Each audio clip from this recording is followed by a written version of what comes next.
This book will unlock wealth in your life. Have you ever wondered why some people seem to attract wealth naturally, while others spend their entire lives struggling and feeling stuck in scarcity? Maybe you even work hard, follow common financial advice, try to stay positive, but still the progress feels slow, almost non-existent. The truth is simple and direct. Wealth doesn't start in the bank, it starts in the mind. That's what makes the content of this book so dangerous. It doesn't offer magic formulas or unrealistic promises. It reveals something far more powerful, that the root of all prosperity lies within you.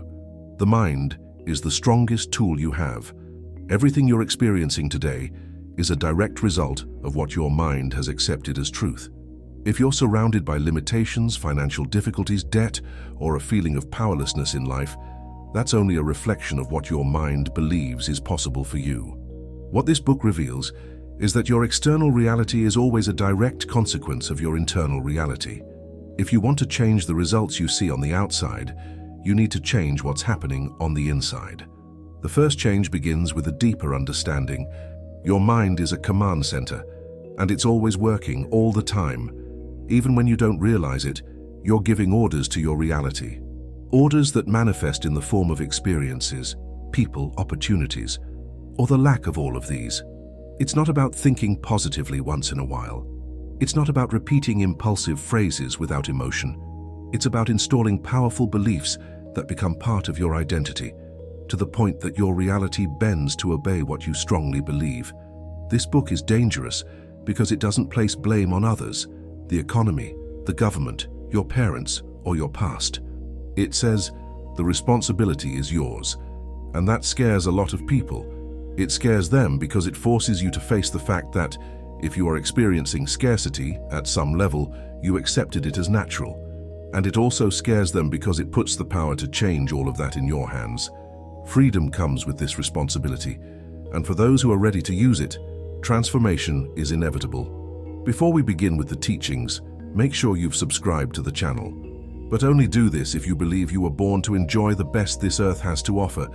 If you feel deep down that you were made for more, to live with freedom, security, joy, and abundance, then click subscribe and write in the comments, I am ready to prosper. Now let's get down to business. Maybe you think your mind doesn't have that much power, but observe your life honestly. How many times have you found yourself saying things like, this isn't for me? Rich people only get rich because they were born lucky. I don't know how to make money. Life is really hard. These phrases seem harmless, but each one is a direct order to your subconscious. And the subconscious doesn't question. It simply obeys. It doesn't filter whether it's good or bad, true or false.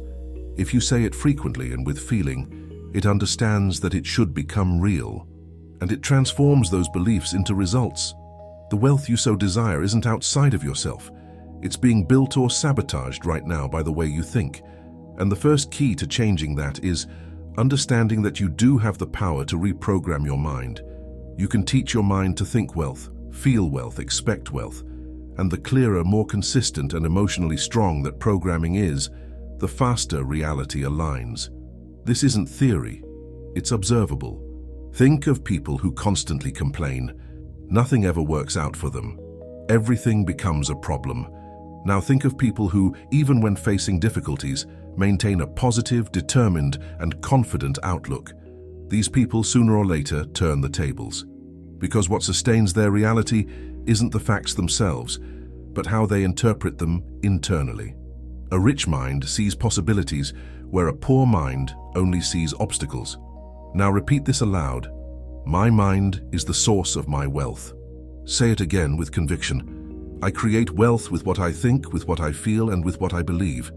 It may seem strange at first, especially if you've never heard someone say it so clearly, but that's the foundation. Repetition with emotion transforms thoughts into beliefs, and beliefs shape your reality. Change begins in silence, in what you say to yourself when no one is listening. Pay attention. If you spend the day criticizing yourself, doubting yourself, belittling yourself, thinking that it's difficult, that everything is expensive, that you'll never succeed, you are, without realizing it, creating a magnetic field that repels wealth. On the other hand, if you start to take care of what you think, what you feel, what you repeat, then your inner field changes. and everything around you also begins to change. It's not magic, it's programming. Your mind works like fertile soil. Everything you plant grows, but the soil doesn't choose what will grow, it only gives back what was planted. If you plant scarcity, fear, doubt, you harvest more of that. If you plant faith, prosperity, certainty, you begin to reap different results. It's simple but powerful, and that's why so few people have the courage to truly apply it. Reflect now. How many times in your life have you repeated that money is dirty, that rich people are no good, that having a lot is dangerous, that life is about sacrifice? These phrases have taken root, and they are operating silently, blocking any attempt at progress. That's why many people can't get rich. They even say they want to, but they carry beliefs that scream the opposite. The mind needs to be cleansed of these self-sabotaging ideas so that wealth can flow naturally. Are you ready for this? Are you ready to start thinking differently, feeling differently, acting differently? Then, from today onward, choose to nurture only thoughts that strengthen your vision of abundance. When you realize you are complaining, stop. When you notice you are doubting yourself, interrupt. Replace them with affirmations that elevate your consciousness. Tell yourself, I deserve to prosper. Abundance is my natural state. Everything I need is getting closer. Even if you don't see anything happening yet, stay focused. Faith is believing before seeing. That's what changes everything. You might find it difficult at first, but think about it. How many years have you spent thinking the opposite? Wouldn't it be fair to give a few days, weeks, or months for a new thought to gain strength within you? The mind doesn't change overnight, but it does change. With discipline, repetition, and clarity, it transforms. And when the mind changes, reality changes along with it. Write in the comments now, my mind is ready for wealth. This isn't just about engagement. It's a way to declare, record, and mark this moment. Because when you begin to position yourself internally as someone who accepts abundance, the universe begins to align with this new identity. This book, as we said at the beginning, is dangerous because it takes control out of the world's hands and gives it back to you. And when you truly understand this, you no longer depend on luck, on help from others, on external miracles. You begin to create, and everything changes.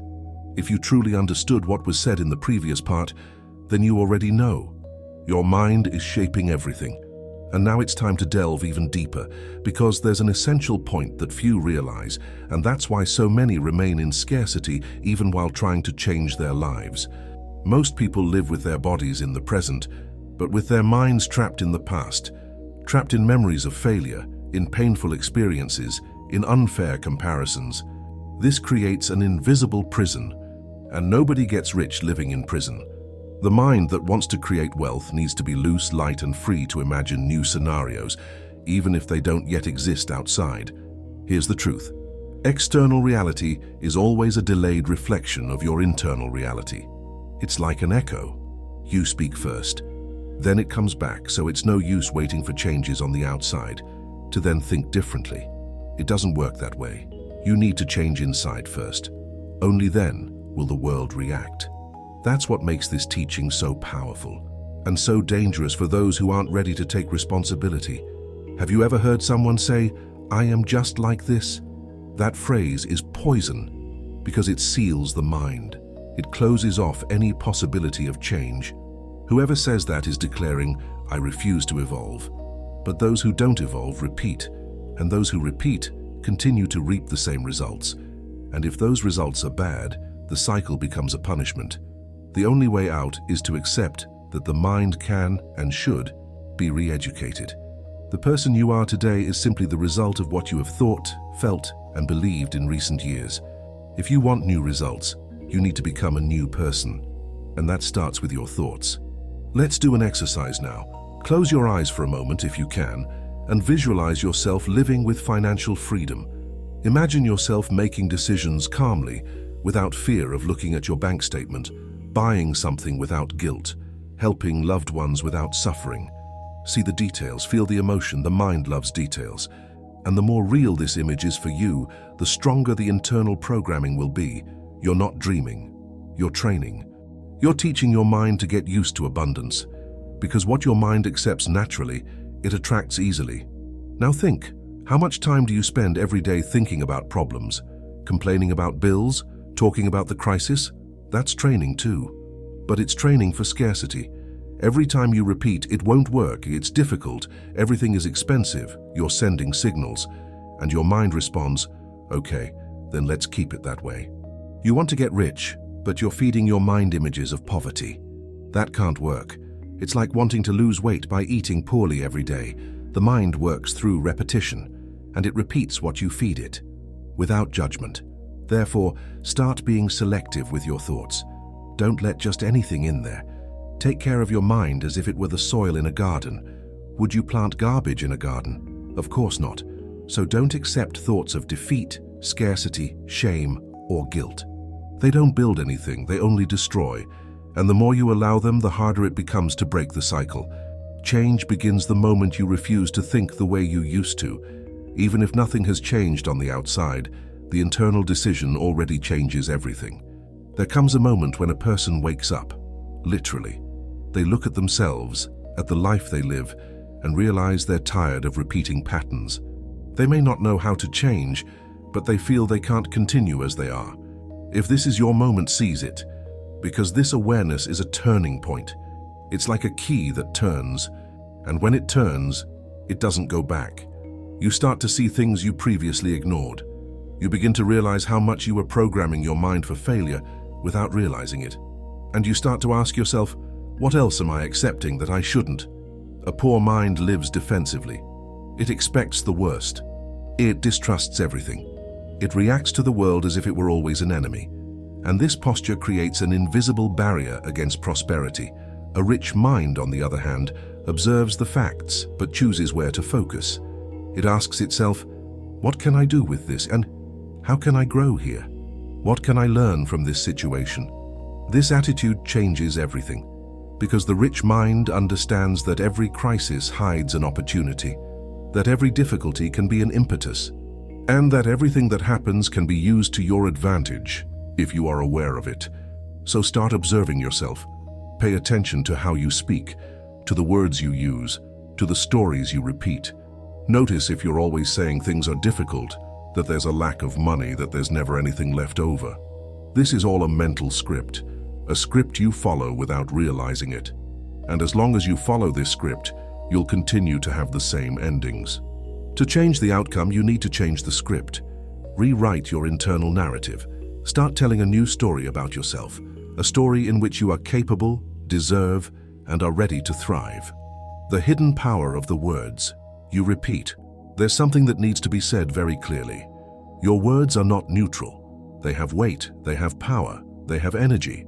And every time you open your mouth to talk about your life, you are activating a program. You are reinforcing a belief. You are shaping the direction your mind will follow. Therefore, those who constantly talk about lack are actually programming themselves to remain in lack. Those who talk about debt are energetically connecting with debt. Those who repeat, "I'm never lucky," are teaching their minds to look for proof of it, and it always finds it. The mind isn't critical. It doesn't evaluate whether what you say is good or bad. It simply registers. It picks up on the frequency of what you repeat and starts working to make it real. It's an automatic mechanism. That's why people who constantly complain keep finding reasons to complain. Not because their lives are worse, but because their minds have been trained to see problems in everything. And what you see, you experience. This means that if you want to change your financial reality, you need to change your vocabulary. You need to change the words. Replace "I don't have money" with "I'm still building my wealth." Change "This is too expensive" to "How can I create the conditions to have this?" These seem like silly details, but they're not. Each of these changes shifts the mind from the victim mindset to the creator mindset. And the creator always finds a way. The victim only sees obstacles. Affirmations help a lot, but not those random ones, said without feeling. You need to repeat them with emotion, with conviction, with intention. Say aloud, "I am ready for a life of abundance. Wealth flows to me easily. I accept the best." Do this every day. At first, your mind will resist. It will say, "That's not true. That's not real. You're fooling yourself." Ignore it. Keep going. It's the old programming trying to stay alive. But if you persist, over time, it loses strength, and the new mindset takes its place. Write in the comments now, "My mind is learning to create wealth." This simple gesture helps reinforce the idea. It helps solidify the new programming, and it helps you position yourself internally as someone who is in the process, and that's what matters. It doesn't matter where you are today. What matters is where you're going, and the direction is defined in the mind before it manifests in life. The silent science of mental reprogramming. There's something profound happening behind the scenes in your mind. Something that modern science has already proven, but that ancient sages always knew. The mind doesn't differentiate between real experience and imagined experience when emotion is involved. This means that if you visualize a successful situation intensely enough, your brain registers it as if it has already happened, and it starts behaving accordingly. It begins to create neural pathways to that reality. It starts to automatically seek opportunities that align with that image. This isn't vague metaphysics, it's neuroplasticity. It's how athletes mentally train before a competition, how surgeons rehearse procedures in their imagination, how musicians visualize performances before going on stage. They all know that the mind can be prepared for success through conscious mental repetition. And you can do the same with your financial life. You can train your mind to feel comfortable with large sums of money, to accept large checks, to make complex financial decisions with ease. All this even before you have the money in your account. The secret lies in consistency. Doing this once and expecting miracles won't work. You need to do it every day. In the morning when you wake up, at night before bed, in your free moments during the day. The mind needs repetition to change. It works in layers. The first layer is superficial. These are the conscious thoughts you control. The second layer is deeper. These are the beliefs you don't even realize you have. And the third layer is the most powerful. It's the automatic program that runs without your knowledge, controlling 95% of your daily actions. To reprogram this third layer, you need to go through the second. You need to identify which beliefs are buried there, operating without your consent. And the way to do this is to observe your results. Because your results never lie. They are the perfect mirror of your deepest beliefs. If you are always broke, there is a scarcity belief at work. If every time you receive extra money it disappears quickly, there is a belief that you don't deserve to save. If you never manage to prosper, there is a belief that prosperity is not for you. The good news is that none of these beliefs are permanent. They were all installed, and everything that was installed can be uninstalled. It can be replaced. The bad news is that this requires work. It requires vigilance. It requires commitment to your own evolution. But if you are willing, if you are truly determined to change, then nothing can stop you. Nothing at all. Because the force that creates worlds is within you. It always has been. You just weren't aware of it. Until now. The environmental trap and how to escape it. There's something nobody talks about, but it's crucial. Your environment is constantly reprogramming you. The people you interact with, the content you consume, the places you frequent, all of this is sending messages to your mind. And if those messages are about scarcity, mediocrity, and conformity, then no matter how much you try to change on your own, you'll be swimming against the current the whole time. Look around you now, seriously. Who are the 5 people you spend the most time with? Do they talk about growth or problems? About possibilities or limitations? About prosperity or crisis? The conversations you have every day shape your mindset more than you realize. If everyone around you is constantly complaining, guess what your natural tendency will be to complain too? If everyone says the country is lost, that there's no way out.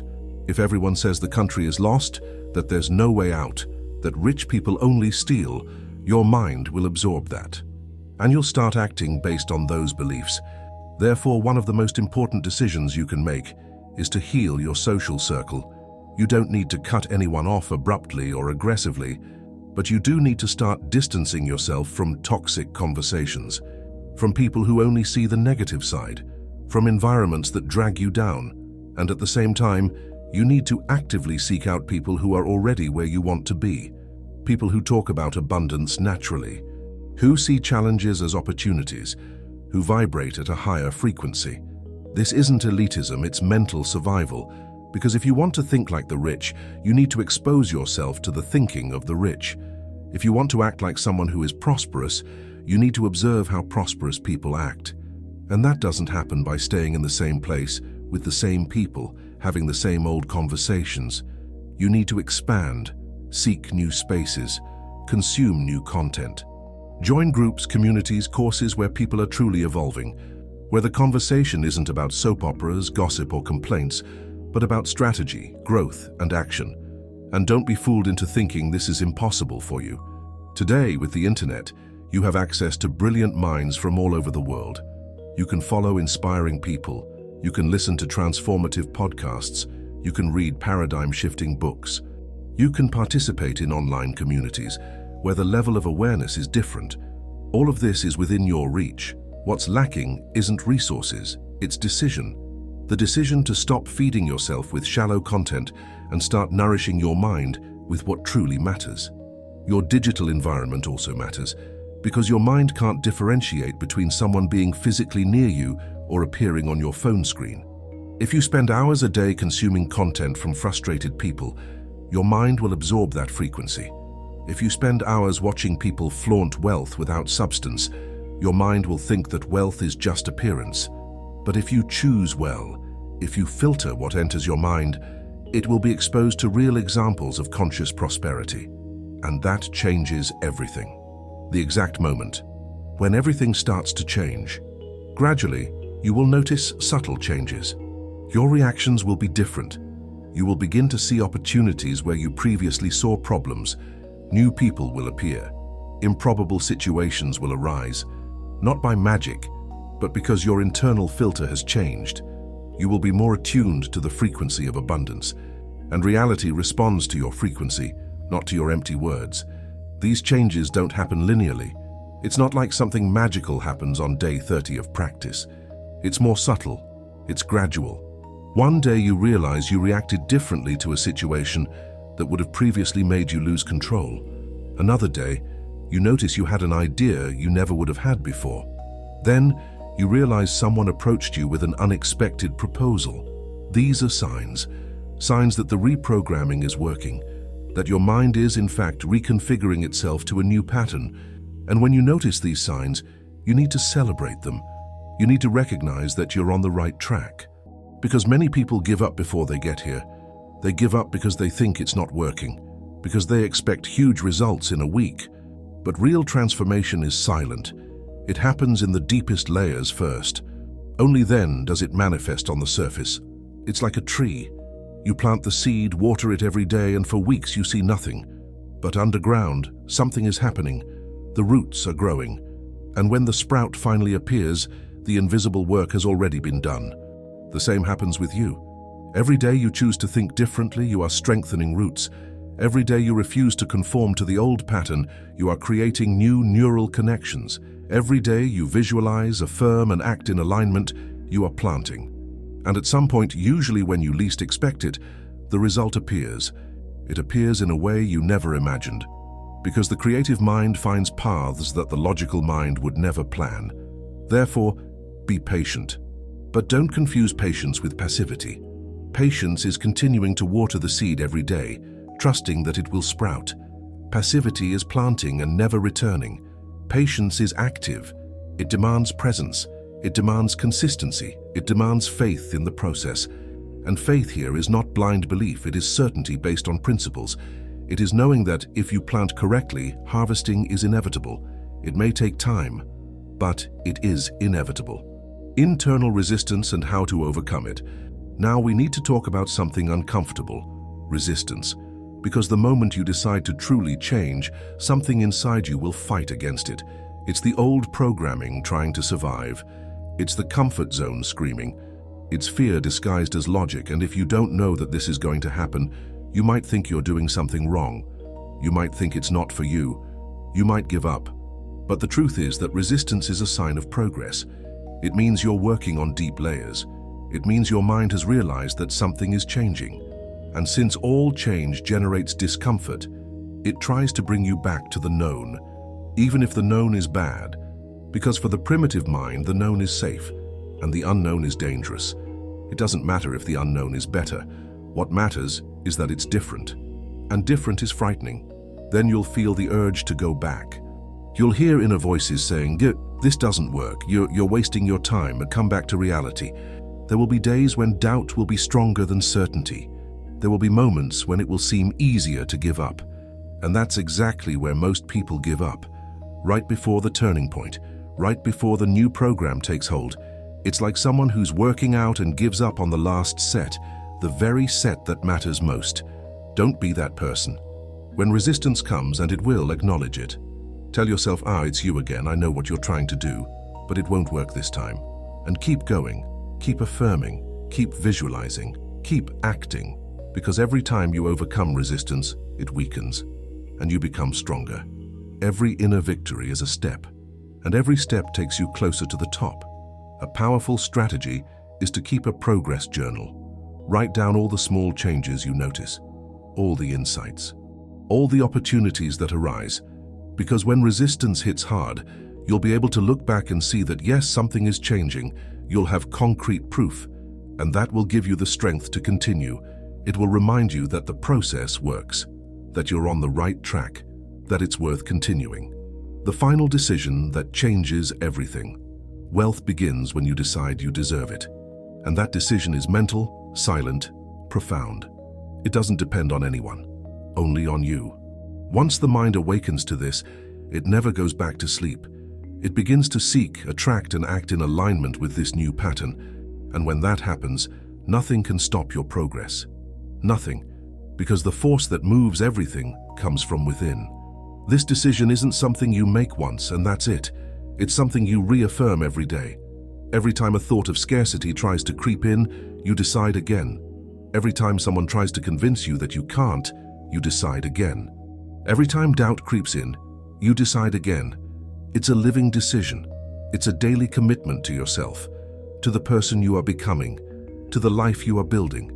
And you know what's most liberating about all this? You don't need to prove anything to anyone.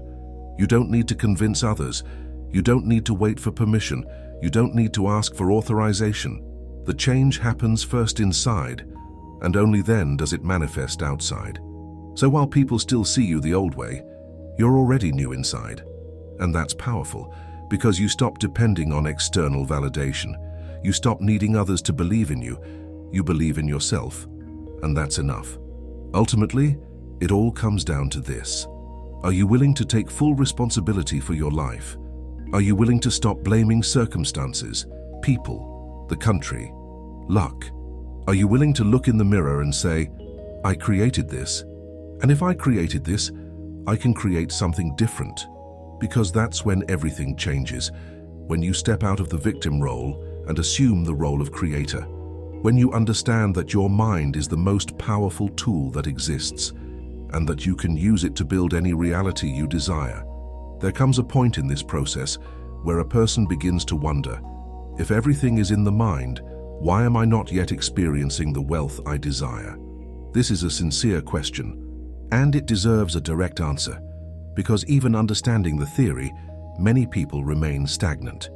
The explanation lies in a factor often ignored. The mind works by habit, and mental habits are deeply ingrained. You may have good intentions, you may repeat affirmations, you may visualize abundance, but if your internal habit is one of doubt, guilt, or scarcity, these impulses will continue to sabotage any attempt at progress. Let's be clear. You are not what you think once a day. You are what you think all the time. It's no use repeating "I am prosperous" in the morning and spending the rest of the day complaining, comparing yourself, or doubting yourself. Your mind isn't influenced by a single thought. It's shaped by the average of your dominant thoughts. That's where the real challenge lies, changing the dominant pattern, switching from the autopilot of scarcity to a conscious direction of abundance. And that requires consistency. Observe your daily life. What occupies your mind most of the time? Is it worries? Is it fears? Is it that feeling that something is always missing? Because that's exactly what your mind is registering as normal. And everything it considers normal, it repeats. If the lack has become routine, it will be maintained until you break the cycle. And breaking it begins with a new thought pattern, maintained with discipline, even when nothing has yet changed on the outside. Don't wait to feel motivated to think differently. Motivation comes after practice, not before. First you decide, then you act, and only then do you feel. Most people wait to feel like it before starting, but those who master their minds know it's the opposite. First you plant, then you harvest. You need to start thinking like someone who is rich. Even if you are still in debt, you need to behave mentally like someone who is prosperous, even if the current scenario says otherwise. This is training. And the more you train, the more natural it becomes. The mind loves familiarity.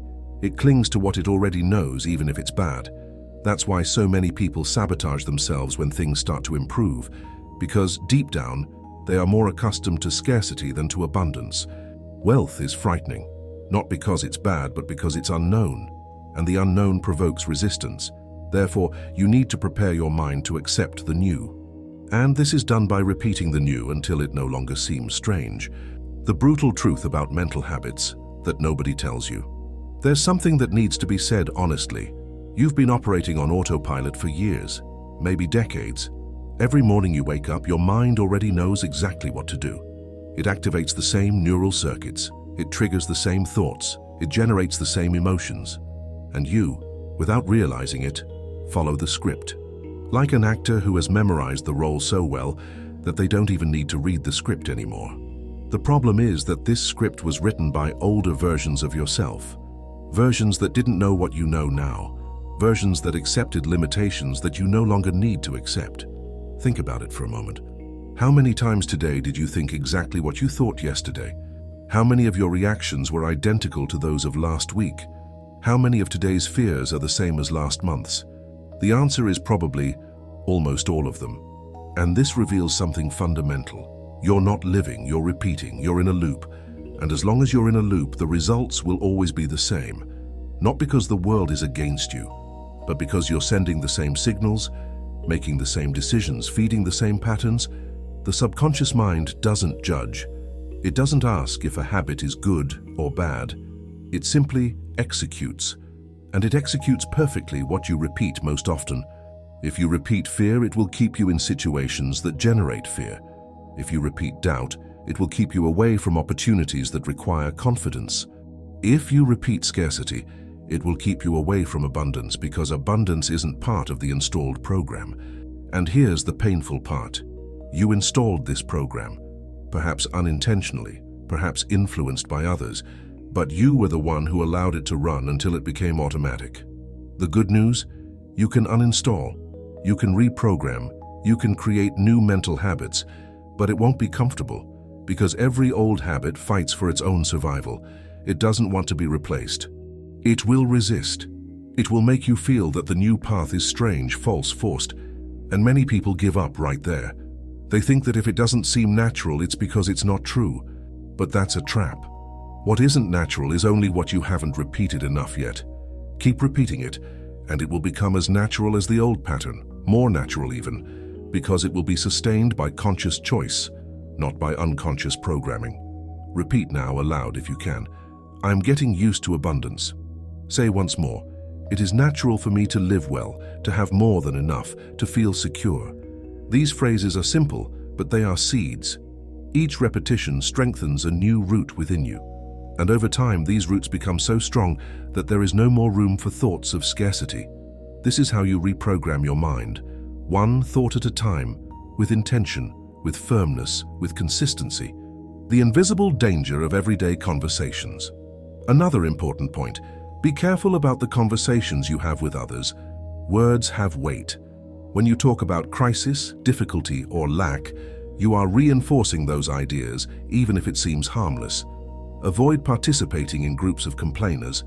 Avoid reinforcing negative ideas just to fit in. You don't need that. Your mind is more important than any casual conversation. Preserve it, protect it. Talk about possibilities. Talk about growth. Talk about solutions. This is not alienation, it's wisdom. Look, I'm not saying you should turn your back on someone who is suffering. I'm not suggesting you ignore reality. But there's a huge difference between acknowledging a challenge and drowning in it, between supporting someone and becoming contaminated by the frequency of their complaints. Most people don't realize it, but repetitive conversations about problems function as reinforcement rituals. Every time you participate, you're telling your mind, yes, this is real, this is important, this deserves my attention, and your mind, obediently, starts seeking more of it. It starts filtering reality in a way that confirms what you talk about most. That's why people who constantly complain about the government always have a new reason to complain. People who constantly talk about illness always have a new symptom. People who constantly comment on lack of money are always broke. It's not bad luck, it's not destiny. It's programming. It's the mind doing exactly what it's been trained to do, find evidence to confirm the dominant discourse. And the worst part is that this cycle is self-reinforcing. The more you talk, the more you see. The more you see, the more you talk, until your entire life becomes a constant confirmation of limiting beliefs. The solution isn't to deny reality, it's to choose which part of reality you will feed your attention. Because every situation has multiple facets. Every crisis has a hidden opportunity. Every problem has a solution waiting to be discovered. The question is, are you focusing on the facet that empowers you or the facet that paralyzes you? Are you feeding the problem with your mental energy, or are you nurturing the solution? Your answer to this question determines your path. If someone asks you how life is going, answer with faith. It's getting better, even if it isn't yet, because you are giving an order to your mind, and it will work to confirm it.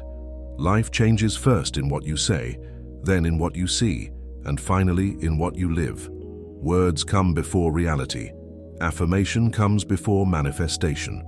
The difference between wishing and accepting as truth. Write in the comments now, I'm getting used to abundance. This simple phrase, written with sincerity, begins to create a new mental environment within you. An environment where wealth is welcome, where there is no guilt for prospering, where success is natural and deserved. This inner environment is the field where everything begins. Before a plant grows, the soil needs to be ready. The same is true with your mind. Understand this, you don't attract what you desire. You attract what you accept as truth. Many people desire wealth, but they don't accept the idea that they can have it. They carry thoughts like, this isn't for me, I don't know if I'm capable, this is too difficult. These thoughts negate the desire. It's like accelerating with the brakes on. You want to go, but your mind says no. And guess who wins? The mind always wins. That's why you need to convince it that wealth is possible, is secure, and is for you. This is the difference that separates those who prosper from those who only dream of prospering. Those who prosper are not more intelligent. They are not luckier. They are not necessarily more privileged. They have simply accepted, at the deepest level of their minds, that prosperity is part of their identity. For them, having money is not something extraordinary. It's normal. It's expected. It's natural. And when something is natural to your mind, you don't need to force it, you don't need to fight it. Things simply flow because you are internally aligned with what you seek externally. Those who only desire but don't accept it live in constant internal conflict. One part of them wants it. Another part doesn't believe they can achieve it. And this conflict generates stagnation. It generates self-sabotage. It generates that frustrating feeling of always running but never getting anywhere. Because it doesn't matter how much you run if you're running on a treadmill. It doesn't matter how much you strive if your internal programming is telling you that you don't deserve to get there. External effort never overcomes a limiting internal belief. Never. And this is done through repetition, through mental images, through phrases that you repeat until they ring true. At first, it seems forced, but over time, the mind absorbs it. And when it accepts it, the external world begins to reflect it. New ideas emerge, the right people appear, opportunities manifest themselves. It's not a coincidence, it's the mind operating as a central hub of creation. Think about the last time you truly wanted something and achieved it. It could be anything, a job, a relationship, a personal accomplishment. Now analyze. At any point did you doubt you could achieve it? Probably yes, but at some point you decided you would. And from that decision, everything started to fall into place. You had ideas you didn't have before. You acted in ways you wouldn't normally have. You persisted when you would normally give up. Why? Because your mind accepted it as possible. And when the mind accepts something, it mobilizes all its internal resources to make it real. It becomes your most powerful ally. The same principle applies to wealth. If you want your mind to work in favor of your prosperity, you need to make it accept prosperity as part of your reality, not as a distant dream, not as something that might happen someday if you're lucky, but as something that is already in process, as something inevitable, as something that is yours by right, through effort, through inner alignment.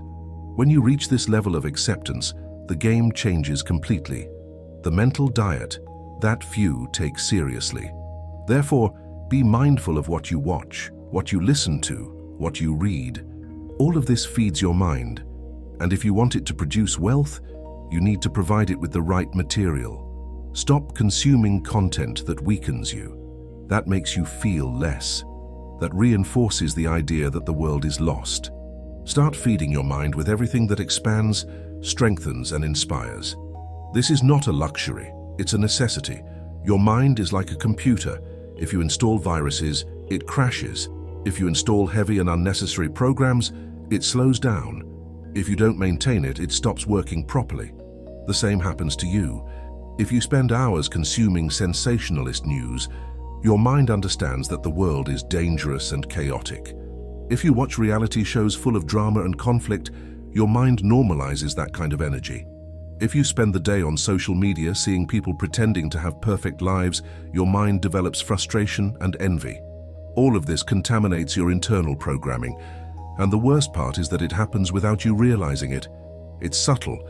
You think you're just distracting yourself, getting informed, passing the time, but your mind is registering everything. It's learning patterns. It's absorbing frequencies. And then when you try to think about abundance, you feel an internal resistance.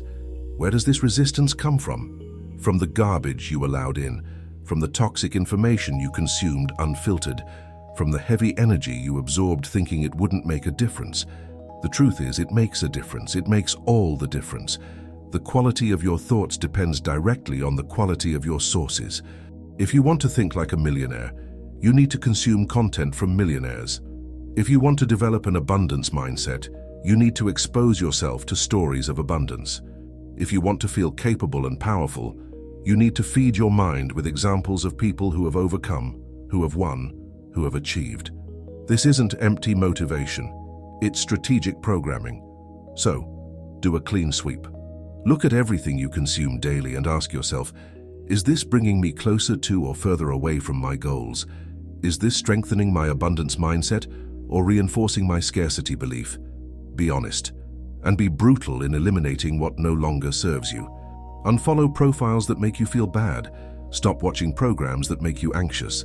Cancel subscriptions to content that only brings negativity. Your peace of mind is worth more than any entertainment. Your internal programming is worth more than any distraction. Instead, seek out what elevates you. Podcasts from entrepreneurs, self-help books, documentaries about inspiring people, courses that expand your skills, communities of people who are growing, content that makes you think differently, act differently, be different. This is not a waste of time. It's an investment in the most valuable asset you have, your mind. Because if your mind is well programmed, everything else falls into place. If it's poorly programmed, nothing works properly. The mental model that defines your results. Now think of someone you admire, someone who lives freely, who thrives. Do you think that person thinks like an ordinary person? Of course not. They've developed a way of thinking that sustains their results. You can do the same. And the first step is to refuse to think the way you used to. This requires effort, but it also offers reward. The reward of living a life where you decide, where you create, where you are not a hostage to circumstances. Every successful person you know has something in common, a different mental model. They don't see the world as most people do. They don't react as most people react. They don't interpret situations as most people interpret them. And this isn't natural talent, it was built. It was developed, it was consciously cultivated over time. They realized that the way they think determines the way they live. And they decided to think in a way that would generate the results they wanted. While most see problems, they see opportunities. While most see risks, they see possibilities. While most see limitations, they see challenges. Not because they are naive optimists, but because they have trained their minds to seek the constructive angle of every situation, to ask, how can I use this to my advantage? Instead of, why is this happening to me? This subtle shift in perspective changes everything, because it changes the energy with which you approach life. It changes the decisions you make. It changes the results you create. And you can develop the same mental model. You don't need to be born with it. You don't need to have studied at an expensive school. You don't need to have had rich parents. You just need to decide that you will observe your own thoughts and correct them when necessary. You need to commit to the daily practice of replacing limiting thoughts with expansive ones. You need to be patient with the process, knowing that every internal change takes time to consolidate. But if you do it, if you truly dedicate yourself, there's no limit to how far you can go. Start by observing your thought patterns in specific situations. When something goes wrong, what is your first thought? Is it, I knew it, or what can I learn from this? When someone criticizes you, do you think I'm not good enough, or where can I improve? When a great opportunity arises, do you think I'm not capable, or how can I prepare? These automatic micro-thoughts reveal your programming, and each one of them can be reprogrammed. Each one is a chance to install a new pattern. The wealth you seek begins with a thought, just one. A thought of possibility, of faith, of change. And that thought, when repeated firmly, transforms into belief. Belief becomes behavior. Behavior becomes results. And the results confirm the belief. That's the cycle. The question is, what thought will you plant today? This is not a rhetorical question. It's a real question that demands a real answer. Because you are, at this very moment, at a point of choice. You can continue planting the same thoughts you've always planted and reap the same results. Or you can plant something new, something that scares you a little because you've never planted it before, something that seems too big, too bold, too improbable. But if planted and watered every day, it will grow. It will become real. It will manifest in your life in ways you can't even imagine now. The thought you plant today is the seed of your reality tomorrow. And if today you plant scarcity, doubt, and fear, that's what you will reap. But if you plant abundance, confidence, and courage, that's what will grow. The choice is yours. It always has been. It always will be. No one can do it for you. No one can enter your mind and change your thoughts. Only you can. And the best time to start isn't tomorrow. It's not Monday. It's not when conditions are perfect. It's now, right now. Because every second that passes with the old pattern active is a second that reinforces the cycle you want to break. So take a deep breath. Acknowledge where you are. Accept that you got this far doing the best you could with the knowledge you had. And now that you know more, you can do things differently. You can think differently. You can create differently. The door is open. The path is clear. All that's missing is for you to take the first step. And that step is mental. It's silent. It's an internal decision that from now on, you no longer accept thoughts that diminish you. You no longer feed the beliefs that limit you. You no longer repeat the patterns that hold you back. From now on, you are the guardian of your mind. And only that which builds, elevates, and prospers enters it. There's an idea that needs to be firmly stated here. You never had a problem with a lack of money. What you had, and perhaps still have, is a problem with your mental identity. This may sound strong at first, but it's the truth. Because when the mind identifies with scarcity, with constant effort, with having to fight for everything, it becomes incapable of accepting abundance as something natural. It feels uncomfortable with excess, suspects what is good, rejects simple opportunities, and complicates easy solutions. And worst of all, it does all this without you realizing it. The mind operates based on what it considers consistent with its identity. If its internal identity is aligned with phrases like, money isn't easy, there's never anything left over, I manage with little, then that's what it will maintain as reality. Because anything outside of that will be seen as a threat to what it knows. Even if it's something positive, like an unexpected gain, a promotion, a gift, or help, the poor mind doesn't know how to receive. It rejects what it doesn't understand. And that's why mental reprogramming for wealth requires more than just pretty words. It requires a repositioning of your identity. You need to start seeing yourself as someone prosperous, as someone who lives well, as someone who has, not in the future, now, even if your account still says otherwise, even if your debts are there pressing you down. Change begins in the invisible. Mental identity is invisible, but it commands everything. No wealth remains where the identity is one of scarcity. And no scarcity survives where the identity is one of abundance. Can you grasp the depth of this? It's not just about changing what you think, it's about changing who you believe you are, because who you are determines what you have. The world treats you according to how you treat yourself. Opportunities appear or disappear based on your energy, your words, your posture, and all of this comes from the identity you carry. So if you want to change your financial reality, start by asking yourself, what kind of person do I see myself as? What do I think I deserve? How do I position myself in life? The invisible merit that controls everything. And here's a truth that many avoid facing. You will never have what you don't believe you deserve. Worthiness isn't about what you did or didn't do, it's about what you accept, what you allow to enter.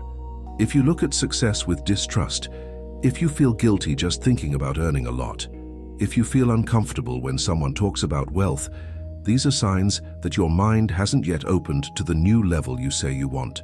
Think about how many times you've caught yourself downplaying your achievements, how many times you've refused a compliment, how many times you've felt you didn't deserve something good that happened, how many times you've been afraid to ask for what was truly worthwhile. All of these are manifestations of an identity that hasn't yet allowed itself to occupy a larger space, that hasn't yet given itself permission to shine. That still carries the silent belief that people like me don't make it. This belief is invisible but deadly. It operates behind the scenes, sabotaging your best intentions. You can work hard, study hard, strive to the utmost, but if deep down you don't believe you deserve the result of that effort, your mind will find a way to keep you in the place it considers your place. It will make you make silly mistakes at crucial moments. It will make you refuse opportunities for no apparent reason. It will make you settle for less when you could have more. And you'll think it's bad luck, that it's fate, that it wasn't meant to be. But it's none of that. It's just your mental identity limiting your reach. The transformation begins when you decide to update your identity, when you stop seeing yourself as a victim, when you stop repeating the story of those who suffered, who were rejected, who came from humble beginnings. None of that defines your future. All of that may have shaped part of your story, but it doesn't have to continue controlling your destiny. You have the power to choose a new way of seeing yourself. And by doing so, everything else begins to move in the same direction. This doesn't mean denying your past. It means not letting it be the only lens through which you see your future.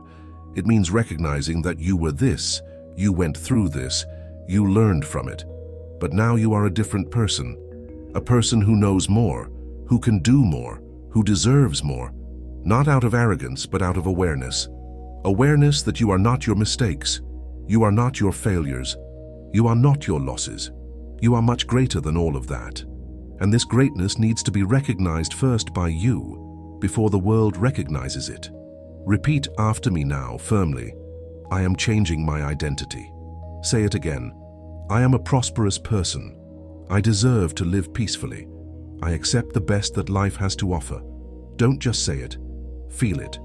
Emotion is the fuel of belief, and belief is the code that the subconscious uses to execute everything you experience. The hidden code of the subconscious understand this. The subconscious doesn't reason. It executes. It doesn't say this is true or this is a lie. It says this is being repeated with emotion, so it must be important. And it transforms this into behaviors, decisions, patterns. That's why repeating thoughts of scarcity is so dangerous. You're teaching your mind to produce more of what you don't want. Repetition with emotion installs the belief, and the belief controls everything. The subconscious is like an incredibly loyal, yet completely neutral servant. It doesn't judge whether your orders are good or bad, it simply obeys. If you say every day, "I never have money," especially if you say it with frustration, anger, or despair, it registers. Understood, let's maintain this pattern. And then it will subtly influence your decisions so that you continue to confirm this reality. It will make you avoid risks that could pay off. It will make you spend when you should save. It will make you ignore opportunities that don't fit your self-image of someone who never has money. On the other hand, if you start saying, and more importantly, feeling, money flows to me, I have enough and more, I am capable of prospering, the subconscious registers that too. And it starts working in that direction. It starts making you notice things you previously ignored. It starts giving you ideas that didn't come before. It starts putting you in situations and conversations you would have avoided before. It's not magic, it's programming. It's your mind's operating system being reconfigured. Have you ever seen people who, even earning well, live in debt? Have you ever seen people who receive a large sum of money and then quickly lose it all? This isn't bad luck. It's a mental identity. The mind is still trapped in scarcity, and it does everything to return to the level it feels comfortable with. A person may even have a good phase, but without a prepared mind, they will sabotage it. They will make the wrong choices, spend poorly, trust the wrong people, and ignore obvious signs, all to maintain the internal balance of scarcity, unconsciously. This explains why so many lottery winners end up poor again, why so many millionaire athletes end their careers bankrupt, why so many heirs squander fortunes in a few years. It's not because money is evil, it's not because they are stupid. It's because their mental identity wasn't prepared for that amount of wealth. They never developed the mindset, the habits, the vision of someone who knows how to handle abundance. So the subconscious did what it does best. It restored the familiar pattern. It took the person back to the level where they feel at home, even if that home is uncomfortable. The lesson here is clear. It's no use pursuing money without first preparing your mind for it. It's pointless to work harder, earn more, chase after more, if your identity remains that of someone poor. Money will come and go. It will enter and drain away. It will seem like you have a hole in your pocket, but it's not your pocket that has the hole. It's your mind, and the only way to plug that hole is by changing the identity that sustains scarcity. The internal preparation. That no one teaches you wealth requires inner preparation, and that preparation begins now, with you choosing to see yourself as someone entitled to the best, not because you are better than anyone else, but because you understand that scarcity is a programming error, not a condemnation. Nature is not scarce, the universe is not scarce. Scarcity is artificial. It was learned, it was repeated, and it can be dismantled. Look at nature. Look at the night sky and see billions of stars. Look at the ocean and realize its immensity. Look at a fruit tree and see how many fruits it bears, how many seeds each fruit carries.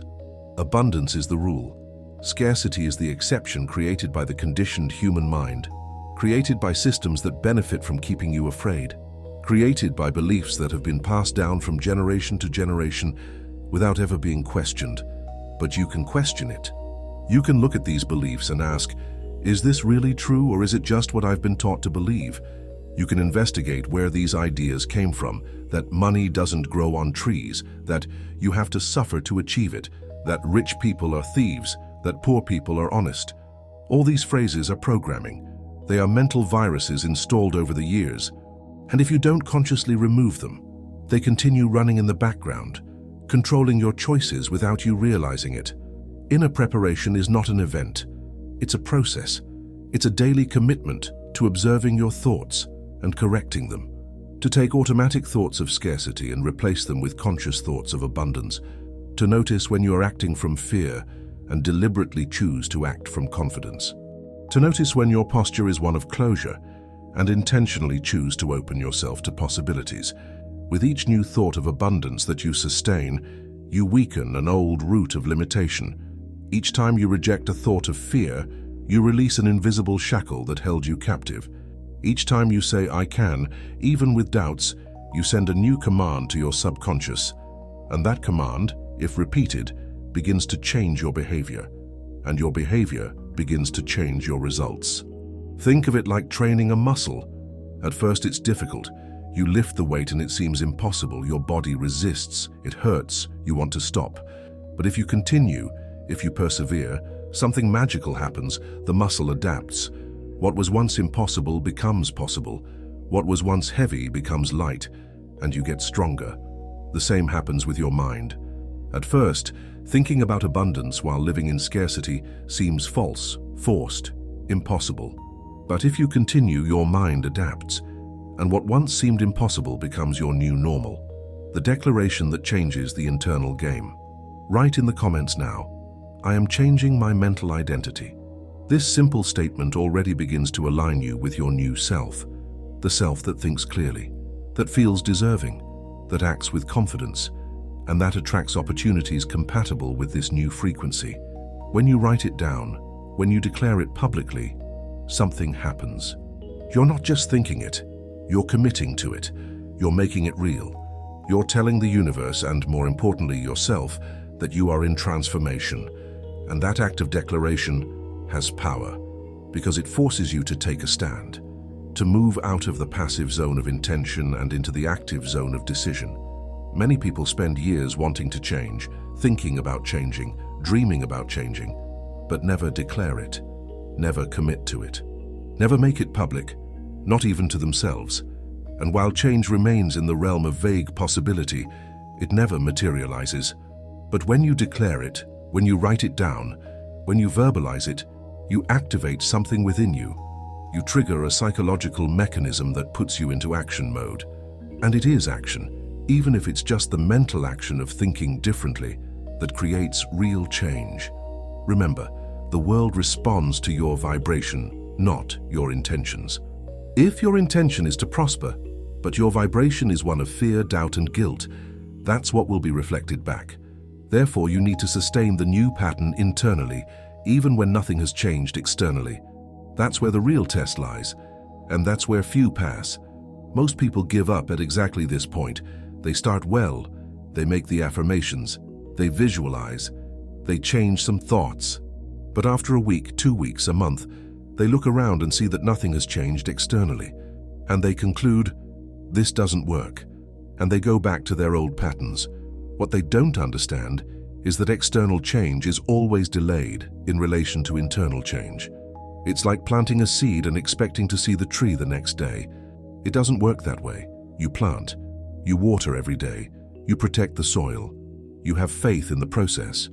And one day, usually when you least expect it, the sprout appears, and then it grows, and then it bears fruit.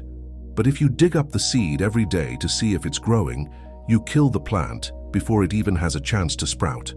The same happens with your mental transformation. You need to trust the process.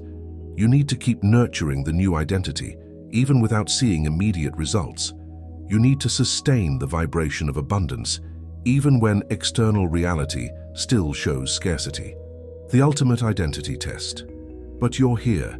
You're reading this. You're willing to go further. So don't back down, don't slow down, don't revert to old patterns. Keep asserting yourself as someone ready to thrive, because the world doesn't give you what you ask for. It gives you what you sustain. This is the crucial difference that separates those who change from those who stay in the same place. It's not about asking. It's not about wanting. It's not about wishing. It's about sustaining. It's about maintaining the frequency. It's about not letting external circumstances change your internal posture. It's about deciding who you are and not negotiating that, no matter what happens around you. Imagine a person who sees themselves as prosperous. They lose their job. What do? They don't panic. They don't despair. They don't start thinking, I knew it. It never works out for me. No. They think, okay, this cycle is over.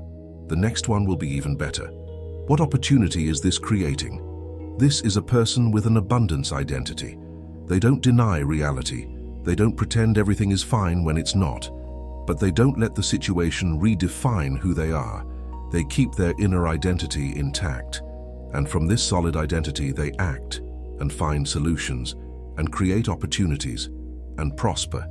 Now imagine another person who sees themselves as unlucky, as someone who always has bad luck. They lose their job. What do? They panic.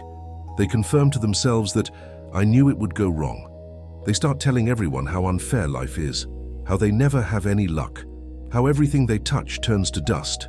And guess what happens?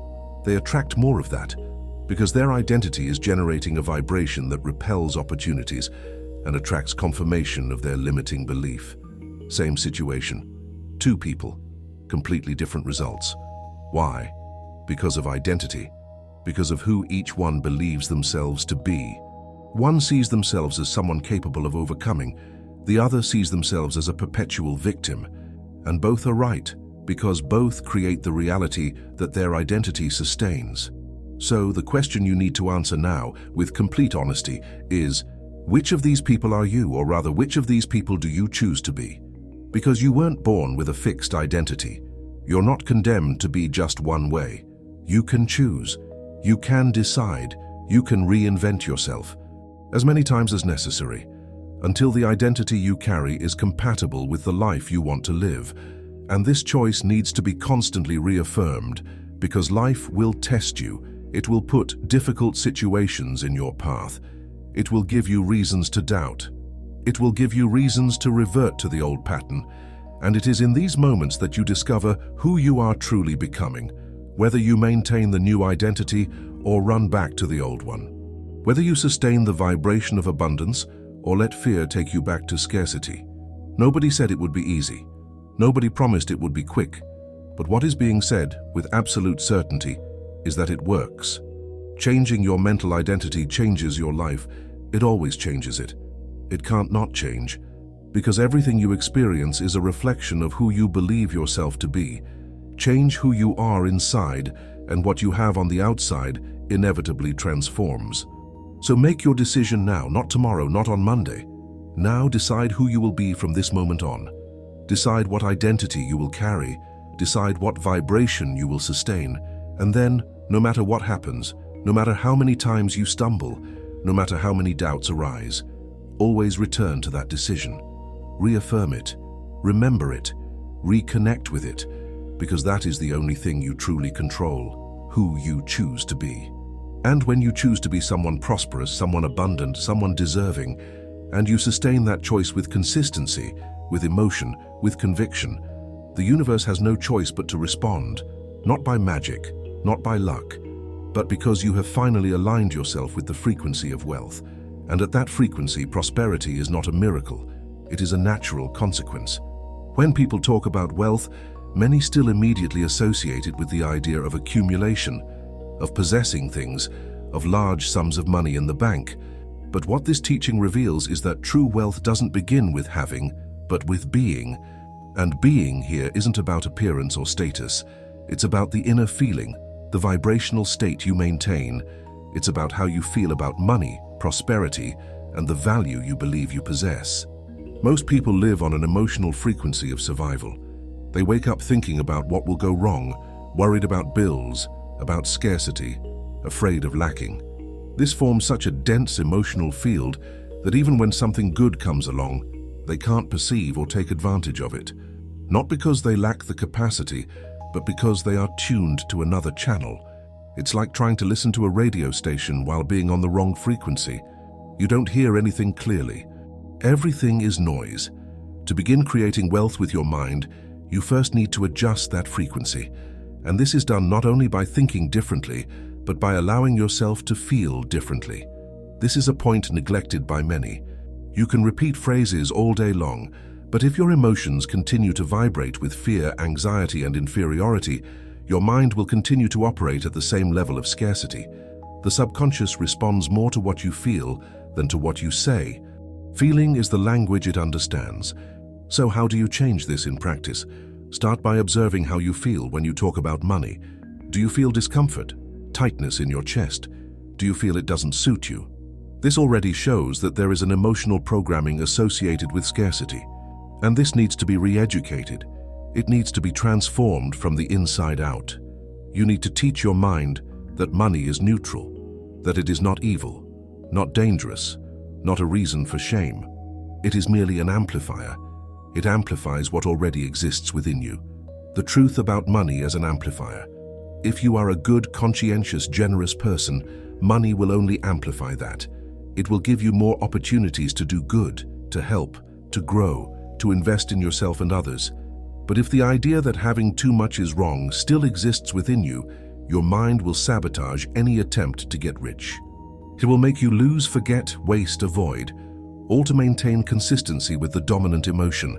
Think about it for a moment. Money has no personality of its own. It has no character. It has no intention. It is simply a tool, a resource, an energy that flows. What defines whether it will be used for good or evil is who possesses it. A knife in the hand of a surgeon saves lives. The same knife in the hand of someone with malicious intent can cause harm. The knife is neutral. The one who holds it defines the outcome. The same applies to money, but society has taught you to fear money. It has taught you that the rich are corrupt, that those who have a lot must have stolen from someone, that wealth always comes at the expense of others' misery. These beliefs have been deeply ingrained, and as long as you carry them, you will unconsciously repel money, because nobody wants to become what they consider wrong. Nobody wants to be seen as the villain of the story. So your mind, wanting to protect you from this guilt, simply keeps you away from financial abundance. That's why good, honest, hard-working people often remain poor, not because they don't try, not because they aren't capable, but because deep down, they believe that having money would make them worse people. They believe there's an intrinsic virtue in poverty, that suffering financially is somehow more dignified than prospering. And that's one of the most destructive beliefs there is, because it not only keeps you trapped, but it makes you feel good about being trapped. It gives you a false sense of moral superiority while you struggle to survive. The truth is, you can be rich and good. You can have a lot of money and be generous. You can prosper and help others prosper. In fact, the more you have, the more capacity you have to make a difference, to invest in causes that matter, to support those in need, to create jobs, to move the economy, to transform realities. The problem has never been money. The problem has always been the fear of becoming someone you don't respect. But that fear is based on a false belief, and false beliefs can be replaced by true beliefs. Therefore, the first step is to replace the emotion of scarcity with the emotion of gratitude. Gratitude has an incredible power to raise emotional frequency, and we're not talking about generic, empty gratitude. We're talking about a real feeling, cultivated every day, even in the simplest situations. When you give thanks, you're telling your mind, "This is good, I want more of this." And the mind responds by seeking more, reinforcing that feeling. The daily practice that transforms your frequency. The practice is simple. Start and end your day by listing 3 things you are grateful for. Even if you are going through difficulties, even if everything is confusing, there is always something to be thankful for. A glass of water, a roof over your head, food, a lesson learned. This practice changes your vibrational state, and over time, it also changes your relationship with money. You begin to see what you have instead of only seeing what you lack. And this opens up space for more. It seems too simple to work, doesn't it? But this simplicity is intentional, because profound changes don't need to be complicated. They need to be consistent. And gratitude is one of the most powerful mental reprogramming tools that exist. Because when you are in a state of gratitude, you are automatically in a state of abundance. You are recognizing what you already have. You are valuing what already exists. And the mind interprets this as a sign that there is enough, that you are not lacking, that everything is all right. And when your mind senses that everything is all right, it relaxes. It stops operating in emergency mode. It stops triggering the defense mechanisms that make you make bad decisions out of desperation. It stops pushing you towards scarcity out of fear that there won't be enough. And in this state of relaxation, openness, and trust, you begin to think more clearly, to see opportunities you didn't see before, to make better decisions, to attract more favorable situations. But gratitude needs to be specific. It's no use saying, "I'm grateful for everything," automatically, without feeling it. You need to stop, look around, and really identify concrete things you are grateful for. The hot coffee in the morning, the person who smiled at you on the street, the fact that you woke up healthy, the song that played on the radio and reminded you of something good, a message from a friend, the sunset you saw from the window. Small things, but real things, things you can feel. And when you do this every day, something magical happens. You start training your mind to seek what is good, to focus on what works, to see abundance where before you only saw lack. And the more you do this, the more abundance you perceive, not because your life suddenly changed, but because your lens changed. And when the lens changes, everything you see changes along with it. The deadly trap of comparison. Another crucial point is to stop comparing yourself. Comparison is a mental trap that destroys your energy.